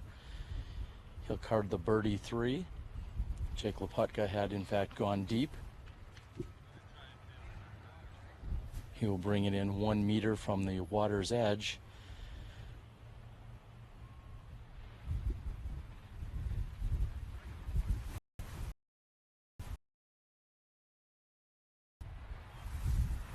This will be Jake's opportunity to take a par 4 if he can convert here.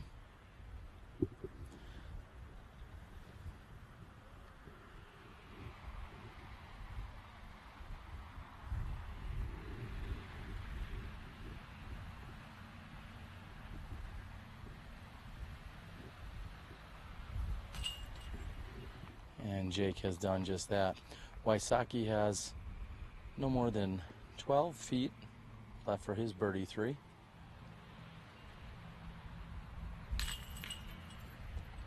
And Schusterick with a very easy tap in.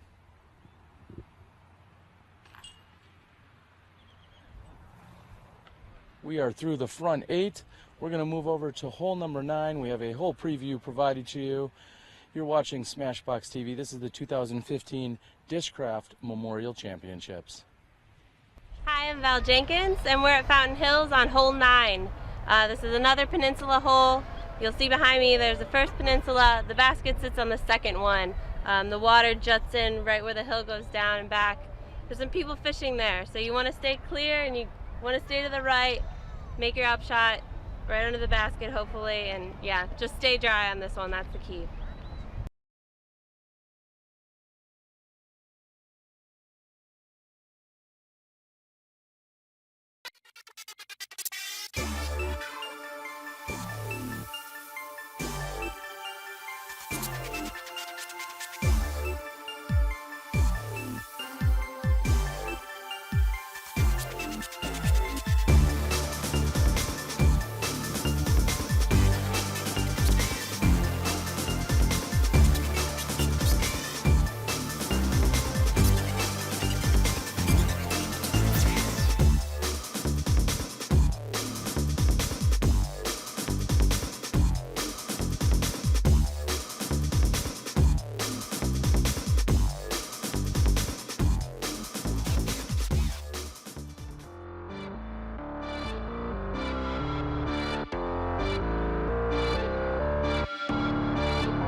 going to be left with about 50 feet to go after that birdie.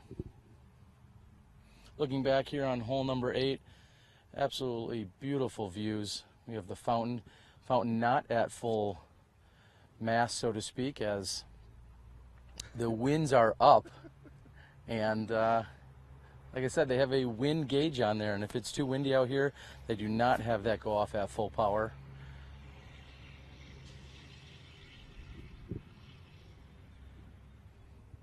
I'm sure one of our loyal listeners and Smashbox or Smashies or Smashbox fans out there can tell us what mountains are in the background. Unfortunately, I'm not versed enough to know that.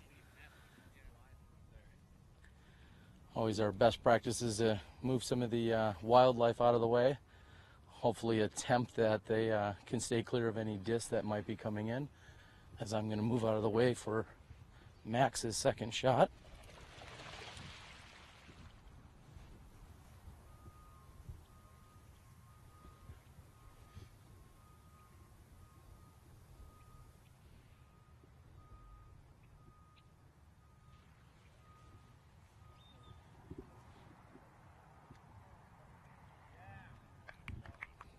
And throwing a putter onto the edge of the peninsula is Max Nichols.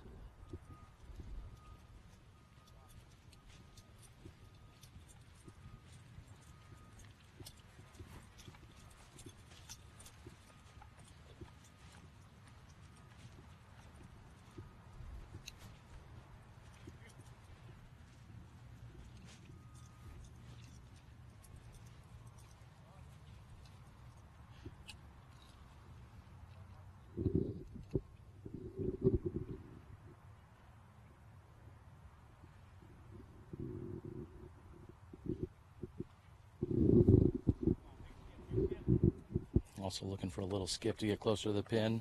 That should work out just fine.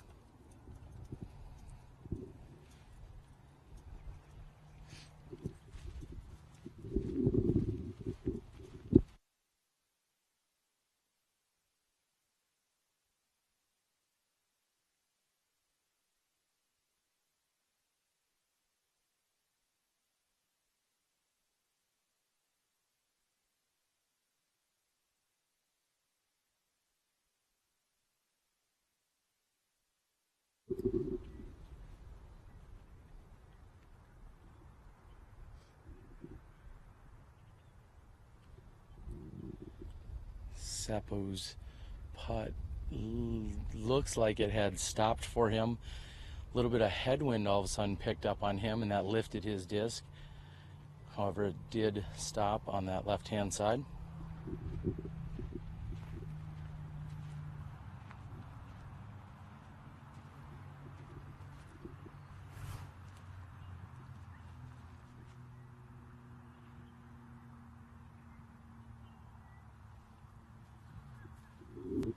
Jordan with the smart and conservative play to simply lay that one up for more than 55 feet. As we see a few of these competitors make their putts, I'd also like to reiterate to go out and be eligible for that Mach X basket giveaway, which will be given away on Tuesday night's SmashBoxxTV podcast. You must enter your information during our broadcast. So we want you here, we want you watching live, we want you actively participating, so go out and just enter your name along with the code word STEADY.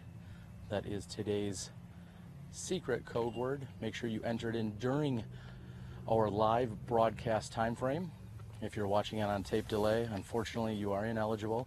We will be checking the timestamps of when you enter your name and that code into the form. So please make sure you go out and do that during the live broadcast.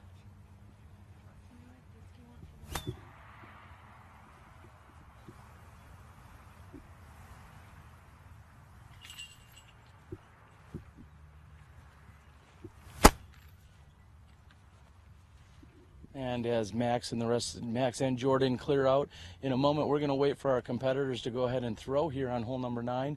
And in the meantime, I'm going to catch up with our beautiful and wonderful 2014 Women's World Champion, Vanessa Van Dyken. Vanessa, we're going to scoot out of the way here and catch up with you in just a moment. Okay. We're going to make sure we're in good position and out of the way of the throwers as they're about to come in. In fact, Joe's going to get some of the action here, and you and I will be able to talk. Okay. So first and foremost, we'd like to talk. You're out here at the Memorial Championships. I believe you left here last year a champion, isn't that correct? That is correct. So you were the advanced women's champion here at the Memorial Championships. And then in July, I ran into you again where you decided to become the amateur women's world champion. How'd it go out there today? It was a little rough today. There's a lot I need to work on, like with the wind and such, but I'm confident that I can come out again next year and do much better. All right, well, you still have this year, and this is coming in right at us. And that is a perfect tee shot. I may use that term perfect a lot, but when you're watching some of the best players in the world, that is a very good looking tee shot. Unfortunately, it may just be a layup, but that's an easy 3. What do you think about playing on all of these peninsula holes with all of this water out here at the fountain? It's very difficult, especially with the wind. You have to really watch how much power you put. Ooh. What do you think about that shot that just came in? That was wonderful. Just a few feet inside of the previous shot. Will Schusterick is third to tee. We'll see if he's going to get it closer than one of these two. So this morning you came out, you had one of the very early rounds. What was your score? I didn't do so hot. All right, we can leave it at that. Thank you. And coming in. Ooh, that was perfect. Yes, just when I thought we saw the initial 2 shots, that was very nice. Will Schusterick has put himself within 20 feet of the pin. Oh my. And we have Jake Laputka, a co-world champion in the sense that you and him have both won. Yes. What's that like? Is there any additional pressure when you come out after becoming a world champion? No, I don't feel any pressure. I just want to do the best that I can do within my own abilities. That sounds like a pretty good answer from someone that's very quite sensible. So, Vanessa, when we're out here at taking in some of this beautiful scenery now, I know you're a person that's used to sunny San Diego, Southern California weather. We're going to move over so everyone can see. Is it really a vacation when you come over here, or what's it like, or is this just the normal for you, 60, 70-degree weather in the sun? I'd say the weather at home is a little nicer. It's a little too hot and a little too cold at times. I like it just perfect in the middle. But, I mean, otherwise it's pretty nice. All right. Now, you've been playing very competitively. I know you've been working really hard during the off season. Any big developments, whether it be sponsors or things that you've done to elevate your game? Yeah, I wanted to. Innova picked me up, Voodoo Bags, Kinetic, and San Diego Golf Union. So those are all the people who support me, and I'm really glad to have them. And of course, we here at SmashBoxxTV support you. Of course. Of course and I we do. You. You do. We know that you tune into the podcast. I'm going to really put you on the spot. What's your favorite part of the Tuesday night podcast that we've been bringing you the last 15 weeks? Well, lately I've been really excited to see AJ because he's a local where I am. But other than that, I really enjoy seeing all the new people you bring in, especially the women. Okay, well, very good. Well, we will continue to focus on the women, including presenting a women's card of coverage here tomorrow at the Memorial Championships. And Jake will be next to throw.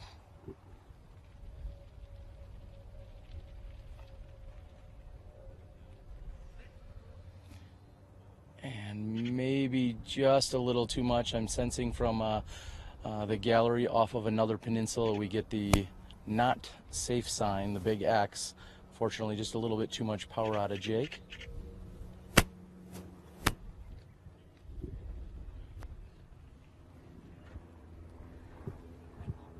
Paul McBeth looks like he will be up to throw next. He was the first to throw with this yellow. I believe that was an Avery Jenkins Destroyer. So Vanessa, I've got to confirm, you said AJ Risley, the disc golf boy. That's Yes. the part you look forward to. Yes, he's my favorite. All right, you heard it here, ladies and gentlemen. Vanessa Van Dyken is a fan of AJ Risley now. We all are. And as we're seeing a couple of smart plays by Ricky Wysocki, as well as Paul McBeth. Many of you may know that years ago, Paul McBeth, when he shot the 39 out here at the fountain, this is one of the holes that was considered a par, and by that meaning a 3. And certainly one of the most difficult parts is we'll be these hang on. So 39, when it was all said and done, was still a pretty solid score. Schusterick looking to capitalize and possibly take a birdie 2 on the tee, and he's done this. You catching up with us. We wish you the best of luck the rest of the week. You've only got 1 round down and 3 to go, and we'll look for you to charge toward that lead card in this large one. Thank you. All right, take care. Bye. Jake Laputka is getting an exact spot as to where he may have gone out of bounds.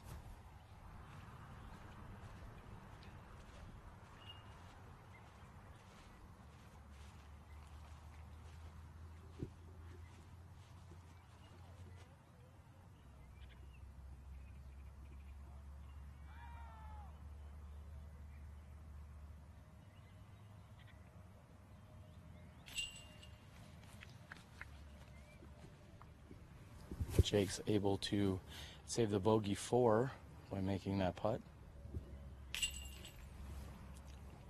Wysocki will put in for his 3, as will McBeth.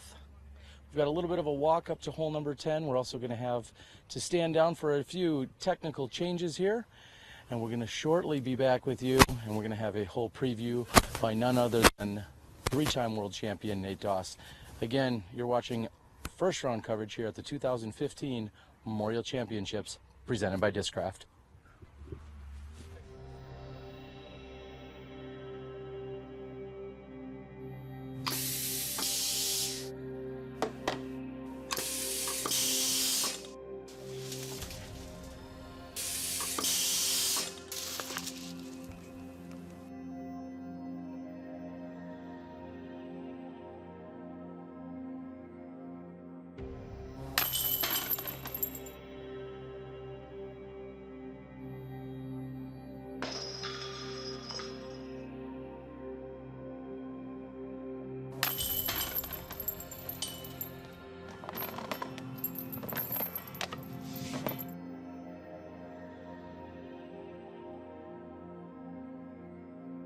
The Mach X by DGA, the evolution of disc golf.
And Schusterick puts up what looks to be a very nice looking shot.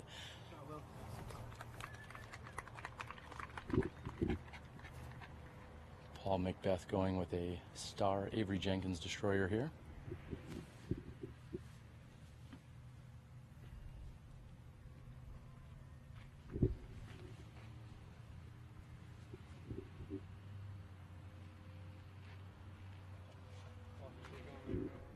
Paul just standing down for a moment as we have some walkers on the right-hand side, as well as a walker that is about to cross his path here. Very active in the Fountain Hills community. This is one of the most populated and most well-walked parks in all of southwestern U.S.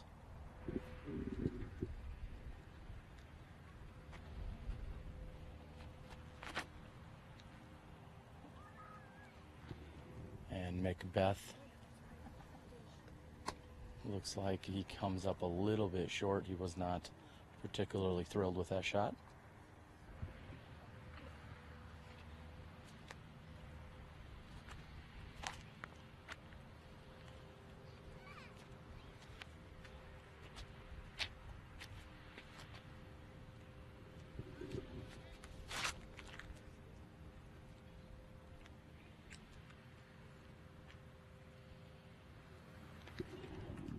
Nice looking shot by Ricky Wysocki. Okay, we've made the turn. We're on hole 10. It's a 387-foot par 3. It plays up and around the trees, back into the corner with a sidewalk on both the right and left. Sidewalk's really not a factor, something to keep in mind, but the basket.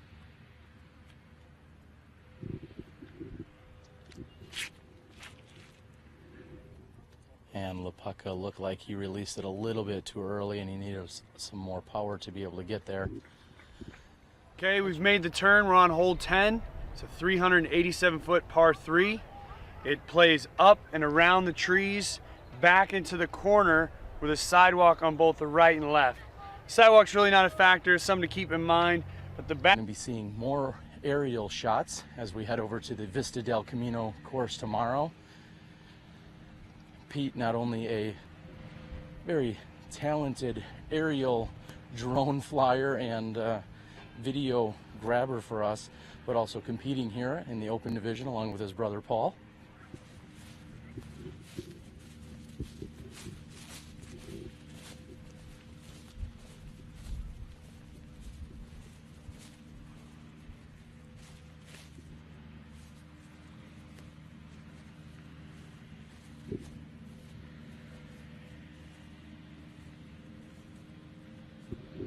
And McBeth was in fact hung up by a tree on this right-hand side. He's got about 45 feet to the pin, a little bit of a jump. And in, McBeth gives a little jog and fist pump. Cards himself a very nice looking birdie too.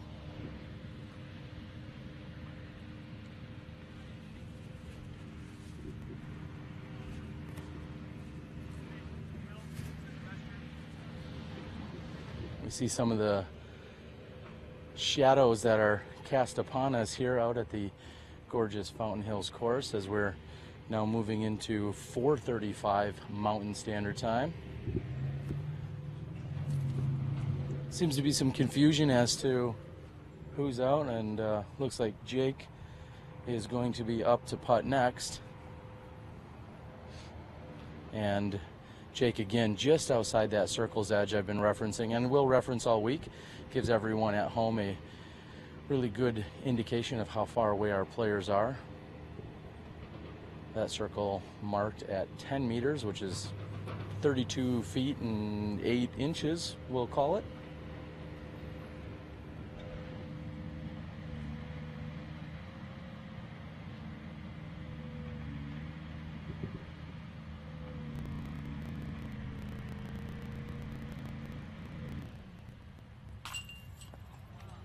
And prematurely, Jake runs down his putt from, just barely. Will Schusterick is left with less than 12 feet.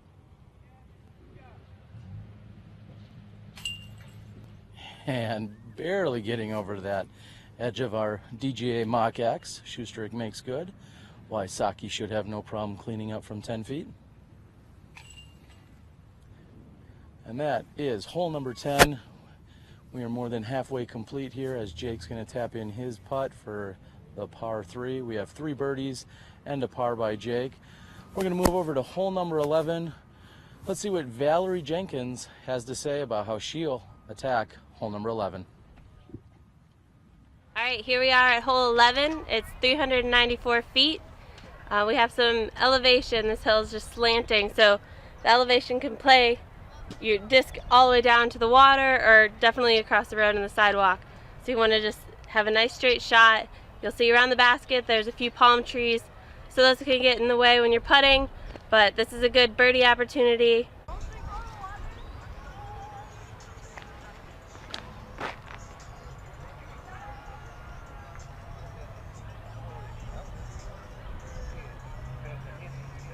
All right, here we are at hole 11. It's 300.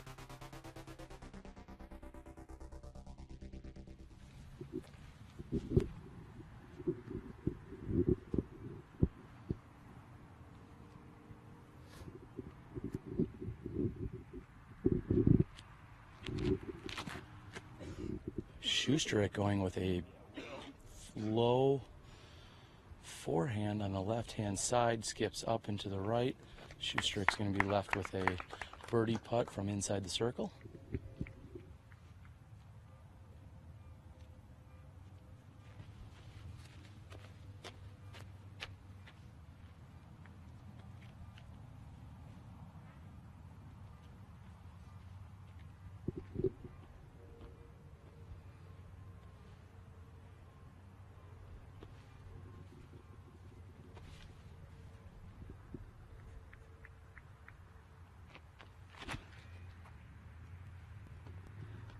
And a little turnover on that, unfortunately, looked to have pushed Paul's disc down.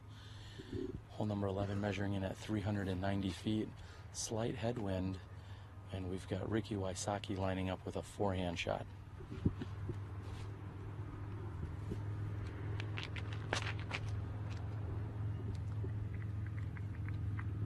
And Ricky is somewhat surprised by the turnover, and he's going to finish about pin high on the left-hand side, about 50 feet left.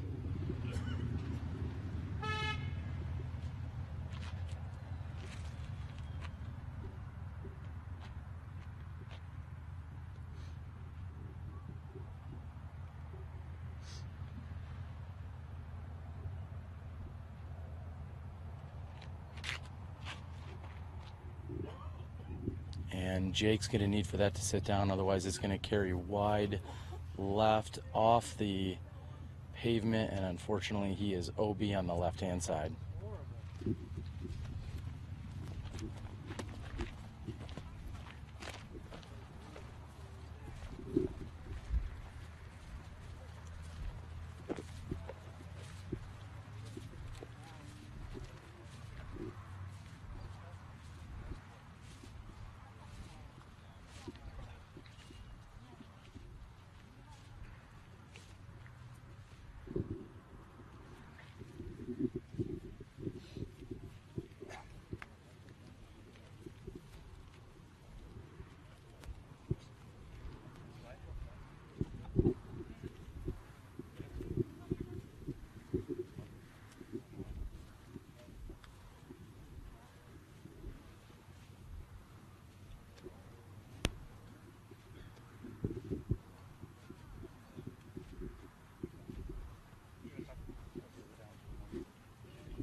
And around the right-hand side, Jake is going to be underneath the basket looking at a bogey 4.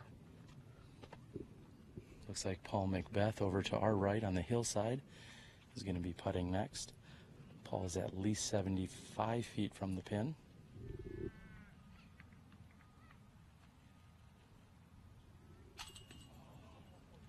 And in rare form, we see a Mach X not catch.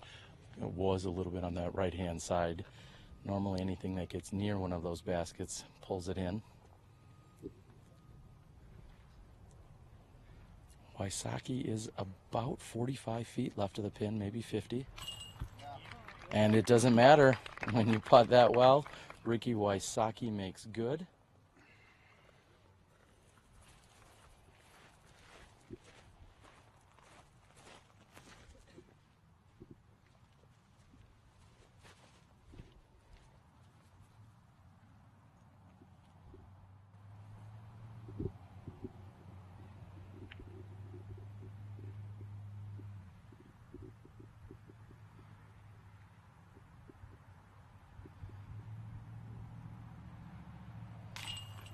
And Schusterick makes good on his birdie opportunity.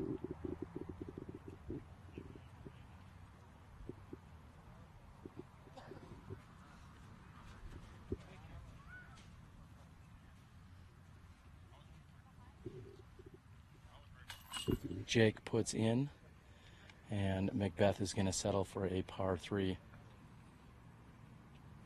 Well, McBeth has a little work to do. And no problems. That's our 11th hole. We're going to go ahead and get behind hole number 12. You're watching the first round coverage here at the 2015 Memorial Championships presented by Discraft. Okay, we're here on hole 12. Hole 12 is 286 feet, par 3, downhill. The hole is fairly straightforward, but there's a lot of things to think about. Usually the wind is coming right to left. How far are you going to play it out to the right? How much is the wind going to affect it? The hole is downhill. So you just want to be careful where you end up. There's a sidewalk to the left and behind. Just want to play it nice and wide. Just play it a little short, skip it down the hill to the pin, and get your deuce, get your birdie, and get to the next hole.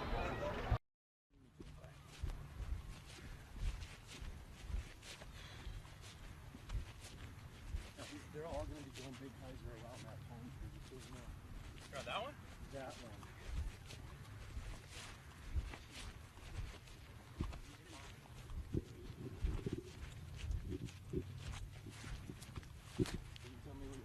We're going to go big hyzer around that palm, that single one. I would say you get it through here. As soon as you're square up, we'll be live.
Jake lets an opportunity go here on hole number 12.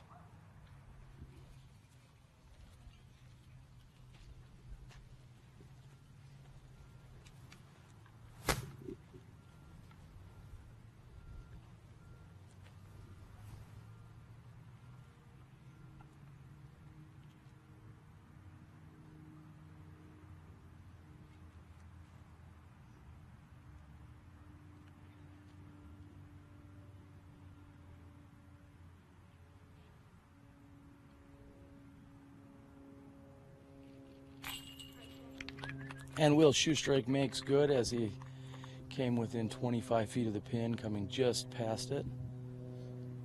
Both Wysocki and McBeth within literally inches of one another.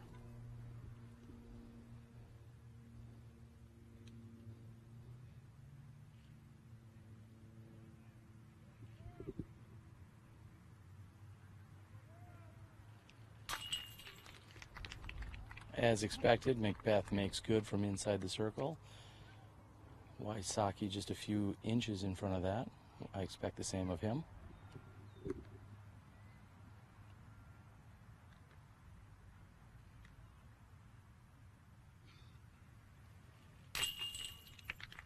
And no problems by Wysocki. This hole is typically elevated. We've seen that many times in the past on hole number 12. For some reason this year it was not.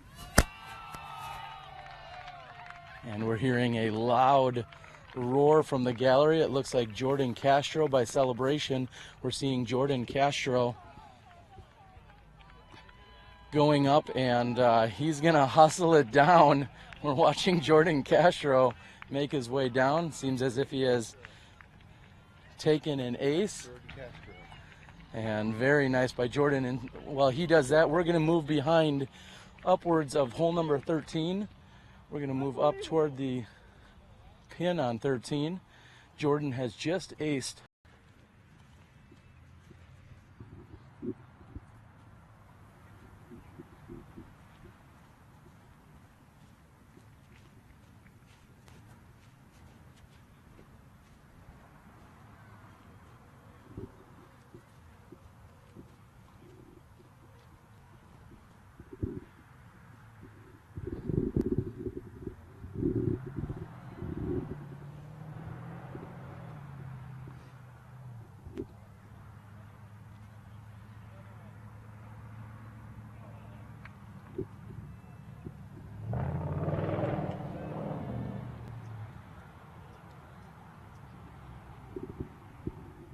Will Schusterick will be first to tee here on hole number 13. Hole 13 relatively short, however, you do need to play a low skip shot for the most effective. Well, need I say no more. Will Schusterick has executed very nicely, putting himself within 10 feet of the pin. Right-handed backhand throwers simply need to throw it below the horizontal hanging branch. Play for a little bit of a skip. We're going to see very similar effort right there by Ricky Wysocki throwing a stiletto.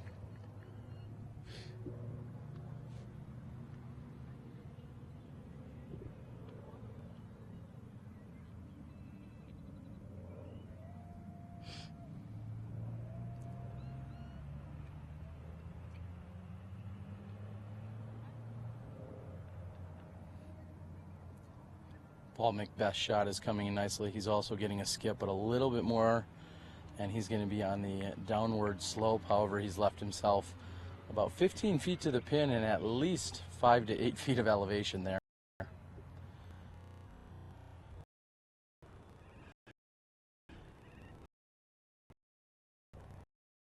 Jake certainly being challenged.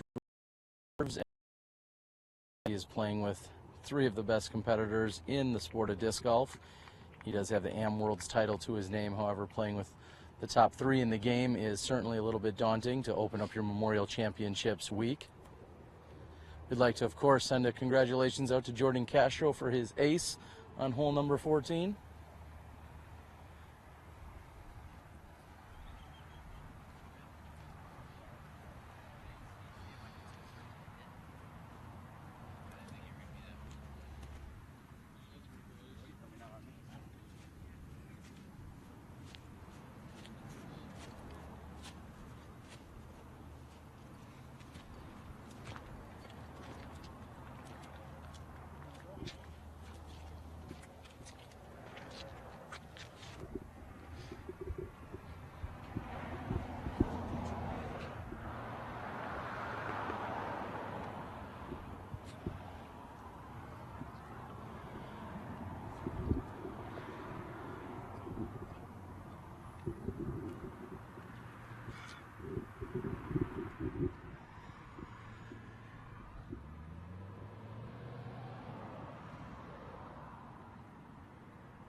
And Paul getting the tip, we'll say, of the side of the basket. They hit the right-hand side of the chains, came down on the support, and then it decided to flop into the basket for him. He's going to card the easy birdie 2 there. From this vantage point, it is somewhat deceiving as to the elevation that they're actually playing on. Will Schusterick's is just a little bit of an upward putt. Wysocki left with 10, maybe 12 feet at most. And Laputka will have almost the exact same distance. We'll see if he can complete the star frame, as many of you would refer to it. Anytime all the competitors in a group card a birdie, you'll very frequently refer to it as a star frame. And a good catch again by that mock Axe Jake puts in.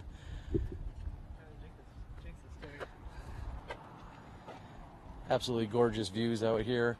We are on the tee of hole number 14. These players are going to be ready in just a few moments. Stay tuned. You're watching the opening round of the 2015 Memorial Championships.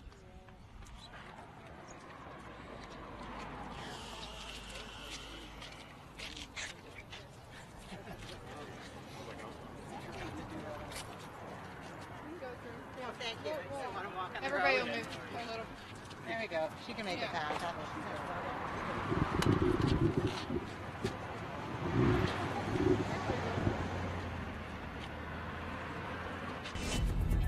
Disc golf is in the air.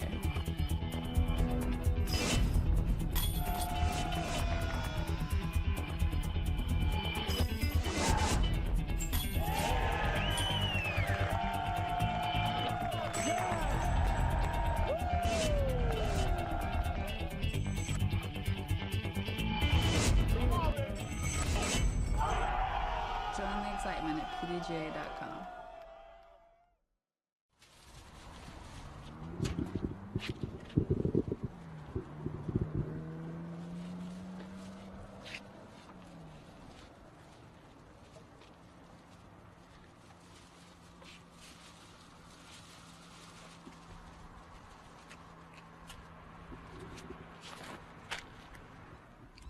Schusterick going with a forehand, staying away from that out of bounds, looking for a little skip. And he's going to have a putt from there.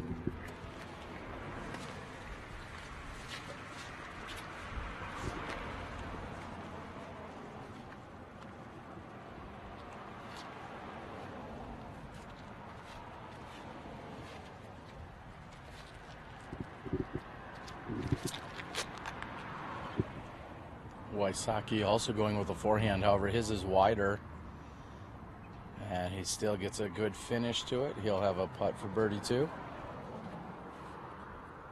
McBeth, I believe, throwing a Thunderbird. He's going to go with a backhand off to the right hand side.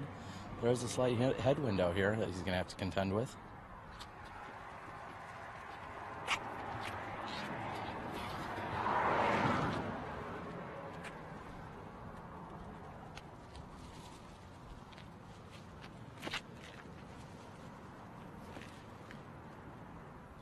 And McBeth is going to need that to slow down. And he's landed on the good side of the tree, so to speak. Anything on that left-hand side of the trees or the electrical box is definitely the preferred place to be.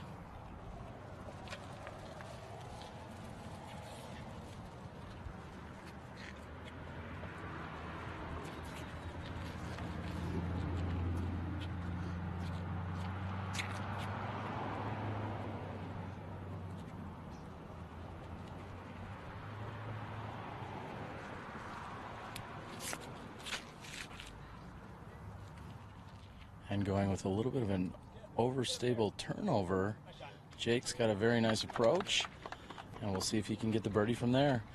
Those are your tee shots, hole 14. I'm gonna call my boyfriend in Mexico.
Wysocki makes good, just inside the circle's edge.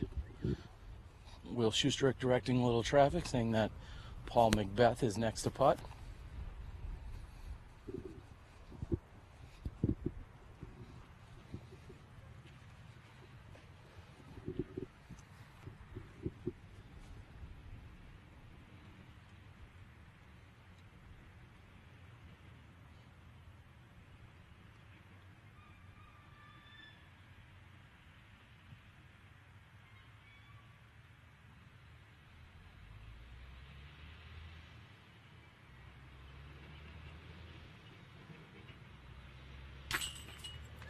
And McBeth makes good on his birdie as well.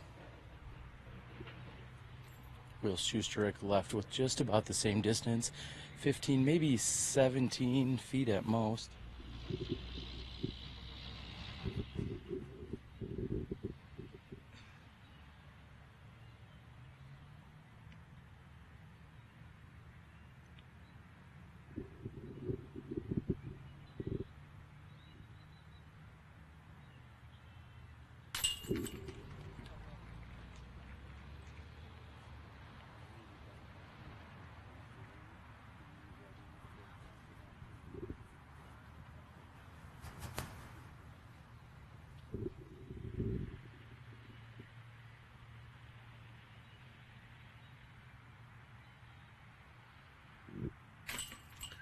And Jake makes good.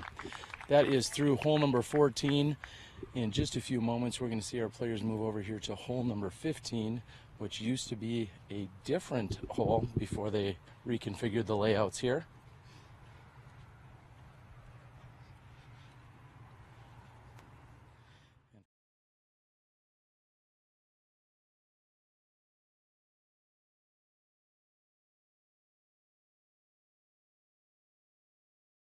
With the drone coverage earlier. We're going to stand down for just a few words from our sponsors. Thank you for tuning in. You're watching first round coverage here at the 2015 Memorial Championships presented by Discraft.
The Mach X by DGA, the evolution of disc golf.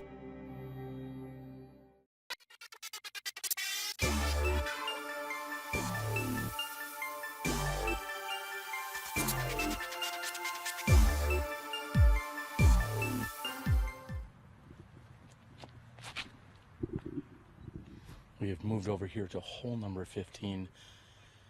Schusterick getting up and on that left-hand side.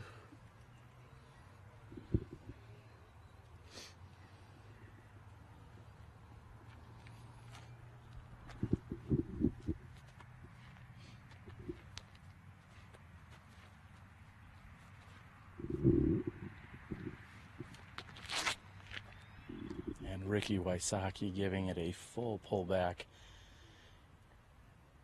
He's looking for that just to finish left and give him a putt at the basket. He should be inside the circle from there.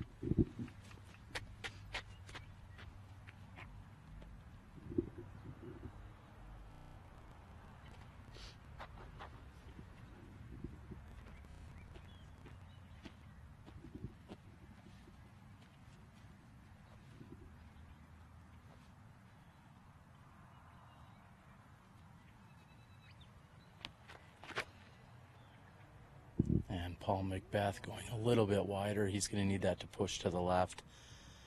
There is some headwind, but he's going to be short and on the right-hand side.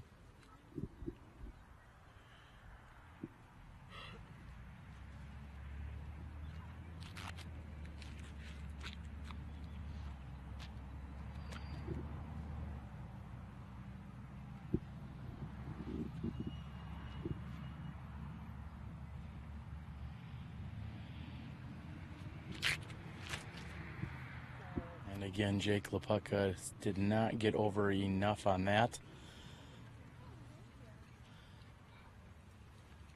Hole number 15, those are your tee shots. We're going to move down the fairway. These competitors have just 4 holes here to complete, 15 through 18. And if we have not given you enough beautiful sights and views of the day, there is quite possibly the most gorgeous one that you could see. Thank you to our amazing camera work and all of the contributors and people out there, Gary to the O, and of course Joe Height on our main camera, production back home in the studio, Johnny V, thank you so much, and our incredible sponsors and supporters that have been in and on board with us here this entire week at the 2015 Memorial Championships. Ledgestone Insurance, Nate Heinold, putting on an unbelievable national tour event later on this year, which will feature more than $65,000 added cash. And that's just what he said thus far. There may even be more by the time August rolls around. No pressure, Nate. And he is also planning on contributing more than $10,000 to St. Jude.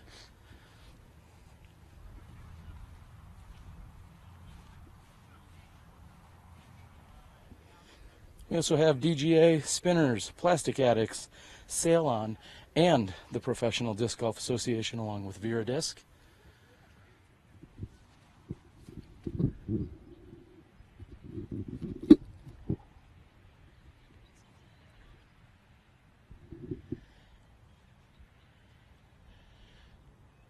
Beautiful backdrop here as Jake Laputka is going to be throwing his second shot.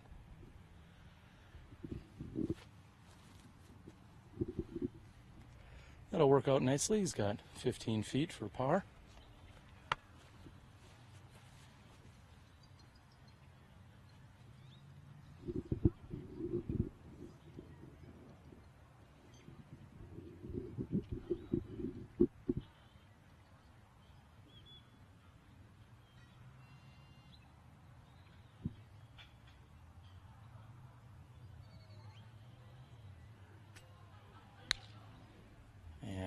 I believe that is the first time today we've seen a missed putt by Paul McBeth. Granted, it was from nearly 45 feet. Will Schusterick's going to be left with about 42 feet with a slight slant downhill.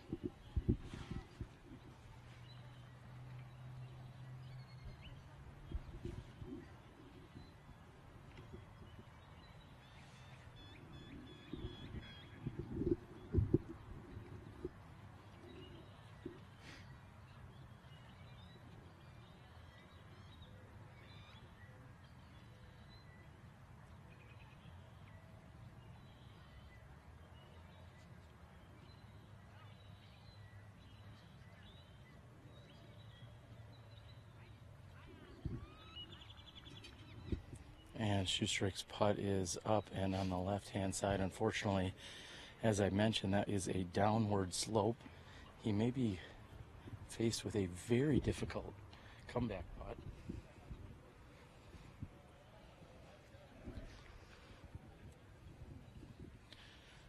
As you can see, the 3 trees here that are, and it's just a very precarious place for where Will Schusterick's going to need to make this par attempt from.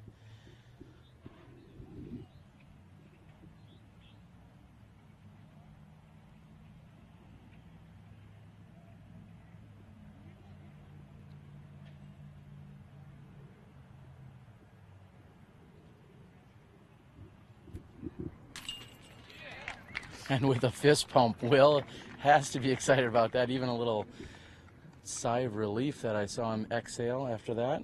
He knew that was a very challenging putt. Ricky Wysocki with less than 25 feet here for the birdie 2 opportunity.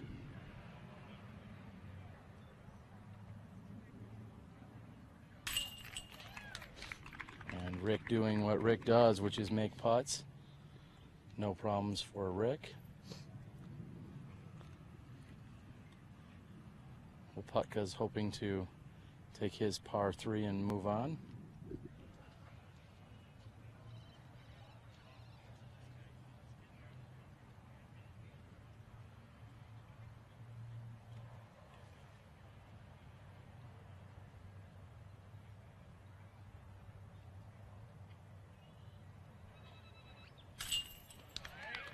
No problems for Jake. And McBeth, even though he had an uphill putt, seems as if he's gone at least 22, 24 feet past the pin.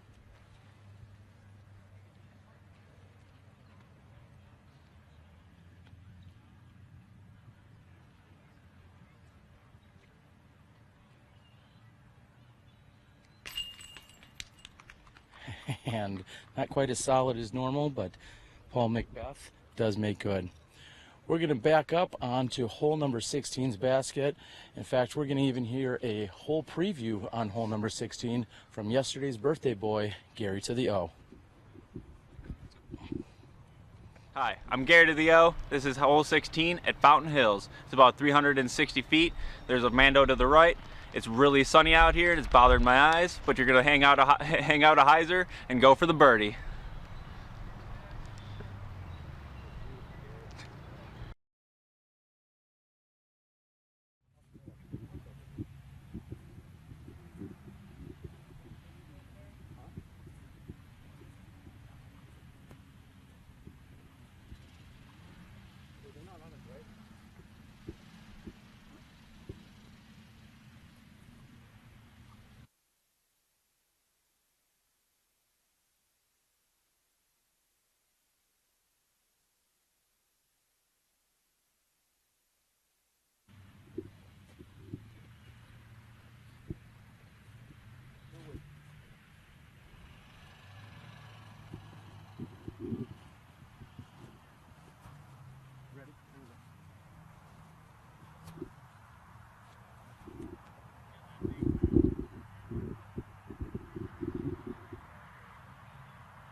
After carding the lone birdie 2 on hole number 15, Ricky Wysocki is looking to do the same on 16 as he's placed himself within 12 feet of the pin.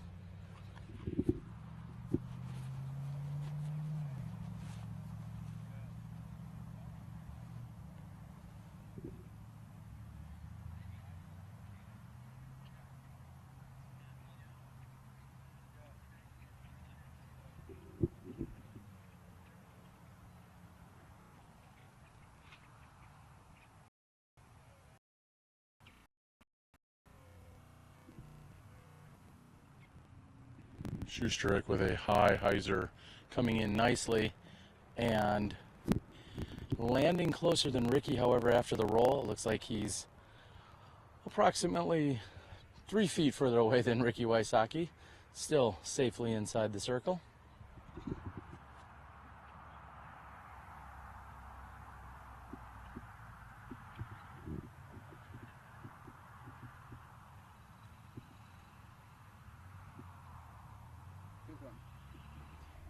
You will have less than 3 holes remaining here today in order for you to get yourself entered into today's chance to win the Mach X. Again, we will be giving away a single Mach X basket by DGA next Tuesday night on our SmashBoxxTV podcast.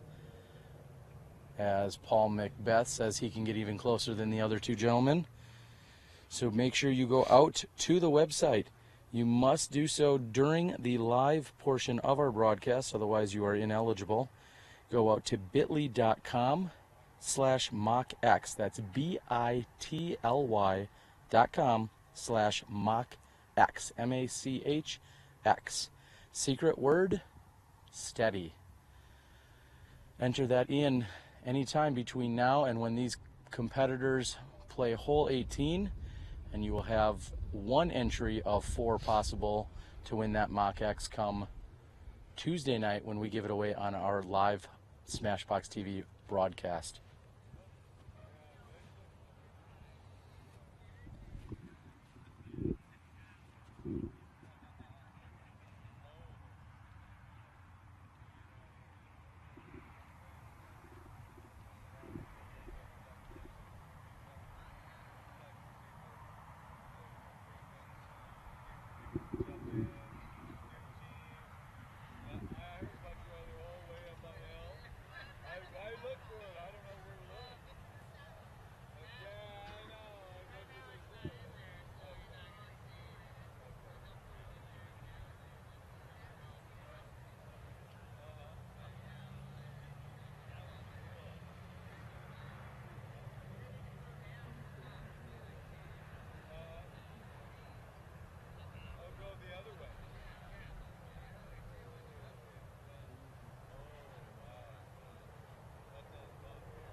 Off the number plate from 36 feet by Jake.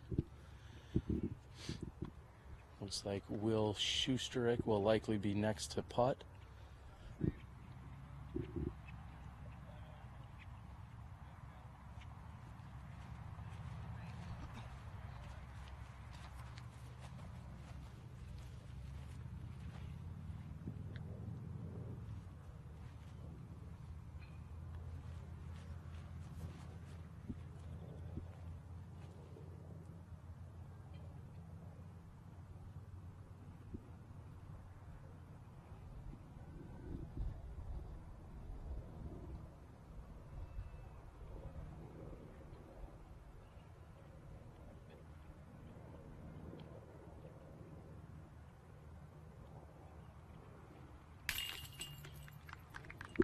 No problems by Will Schusterick to card the birdie 2. That will put him to 12 under on the round.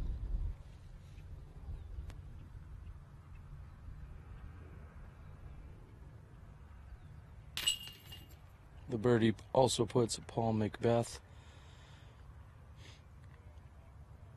with what looks to be 11 under on the round.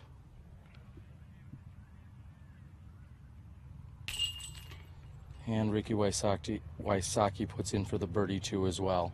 A little preemptive scoring we may have seen, predicting that our players were going to be cashing in on those birdie 2s. That's hole number 16.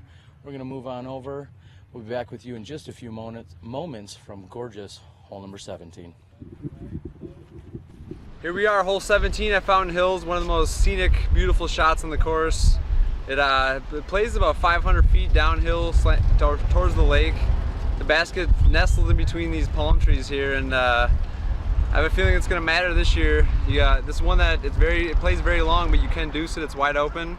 So if you play the wind right, get it out nice and wide, skip right up, and hopefully get a putt at it. But yeah, 18's a really tough shot, so this might be the last deuce you'll get in the round. So it's very important. Good luck. Monster skip.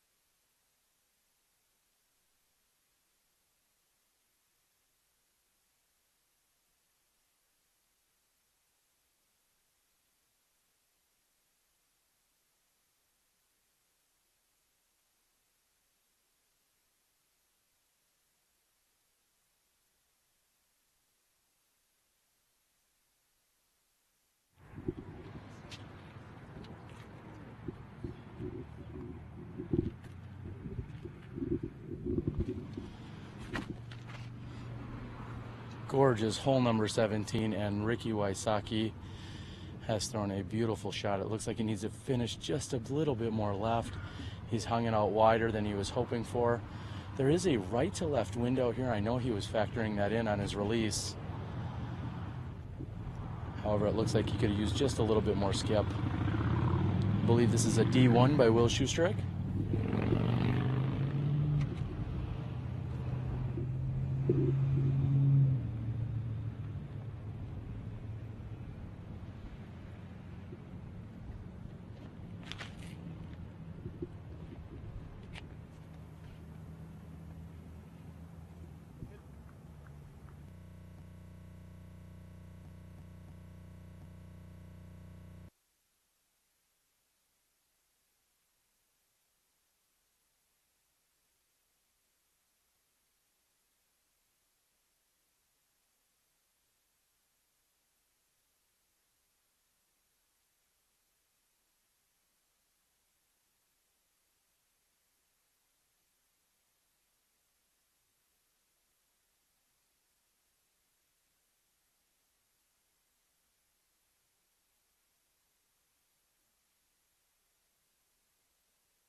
Plastic Addicts Disc Golf Supplies, home of the Discraft Ledgestone Edition releases, including the new TI Comets, TI Zones, TI Bangers, Crystal Flex Zones, Glow Flex Buzzes, and much, much more.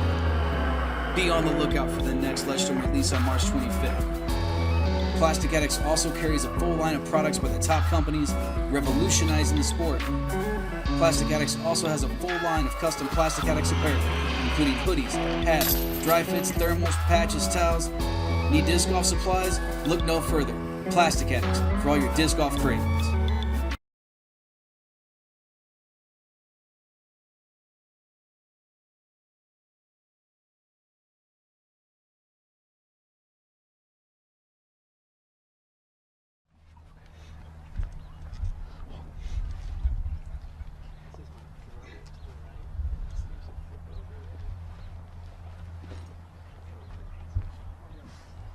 Hold on.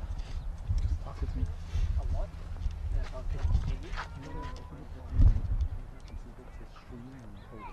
Keep your eye on it. Come up here.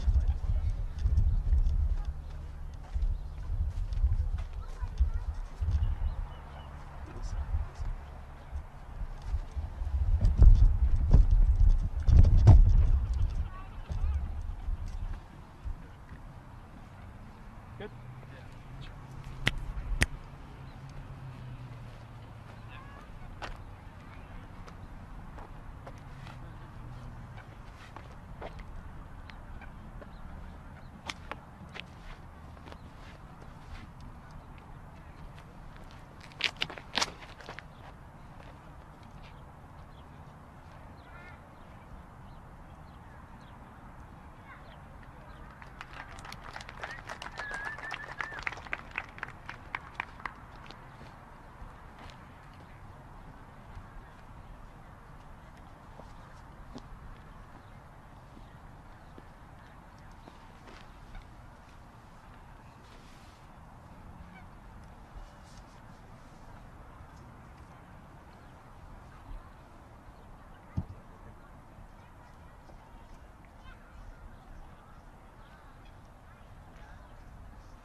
guys want to come on over?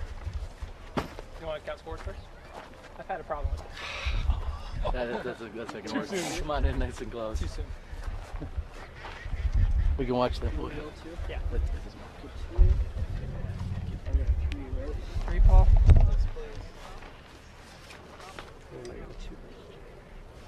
Sweet. I guess we can add them up. Oh, I'll just count mine up and fix right there. Yep. You want to go up there to the scoring thing? Sorry. We can pick your camera down.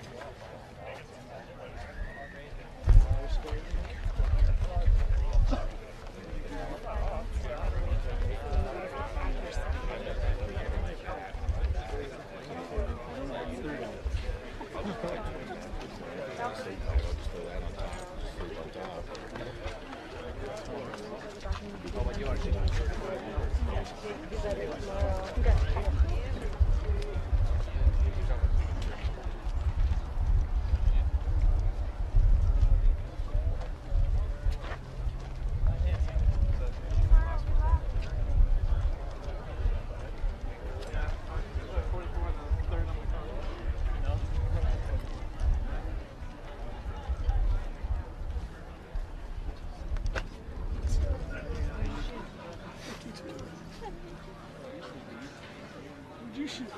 51. That's okay.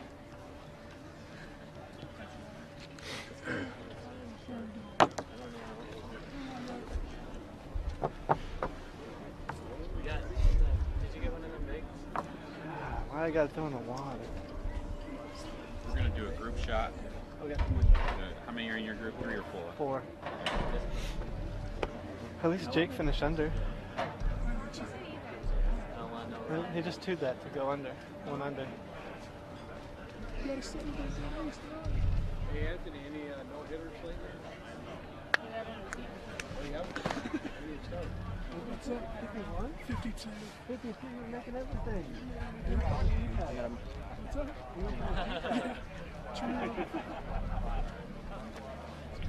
Your turn. Thank you. Not yet, it's right there. Where are the other guys in your team? Right here. I don't know where Jake is. So many.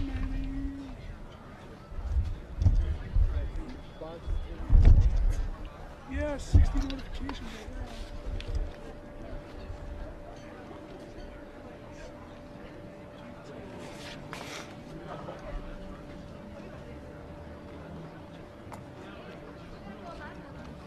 $13, $12, $10. Zoom them all? Yep. Okay, let's get a picture of that real quick. Hey, they want a picture. Picture? Right here. I'll tell you down there. Guys, that last Yeah, no, I was going the wrong way and then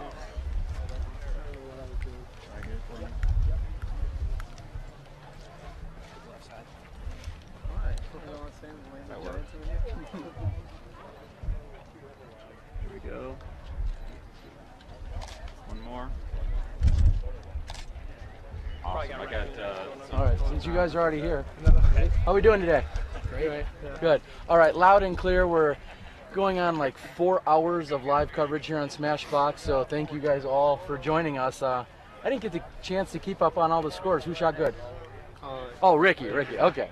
Ricky, what did you shoot? Tell everyone at home, loud and clear, how it went for you out there. Well, I started off just slow and steady. You know, the front nine's probably the harder of the 2 nines, so I just made sure to play a little safe on the front 9. Then definitely went a little crazy on the back 9. Buried the whole back 9. Buried the whole back 9. That's what you consider a little crazy? Yeah. Okay, that sounds a little crazy to me. Paul, you've had plenty of success out at this course. You're hanging right with these guys. Everybody was shooting hot out there this round. What did it feel like? Yeah, I mean, it felt good. I mean, everyone was pretty much 2 in all the, the whole back 9.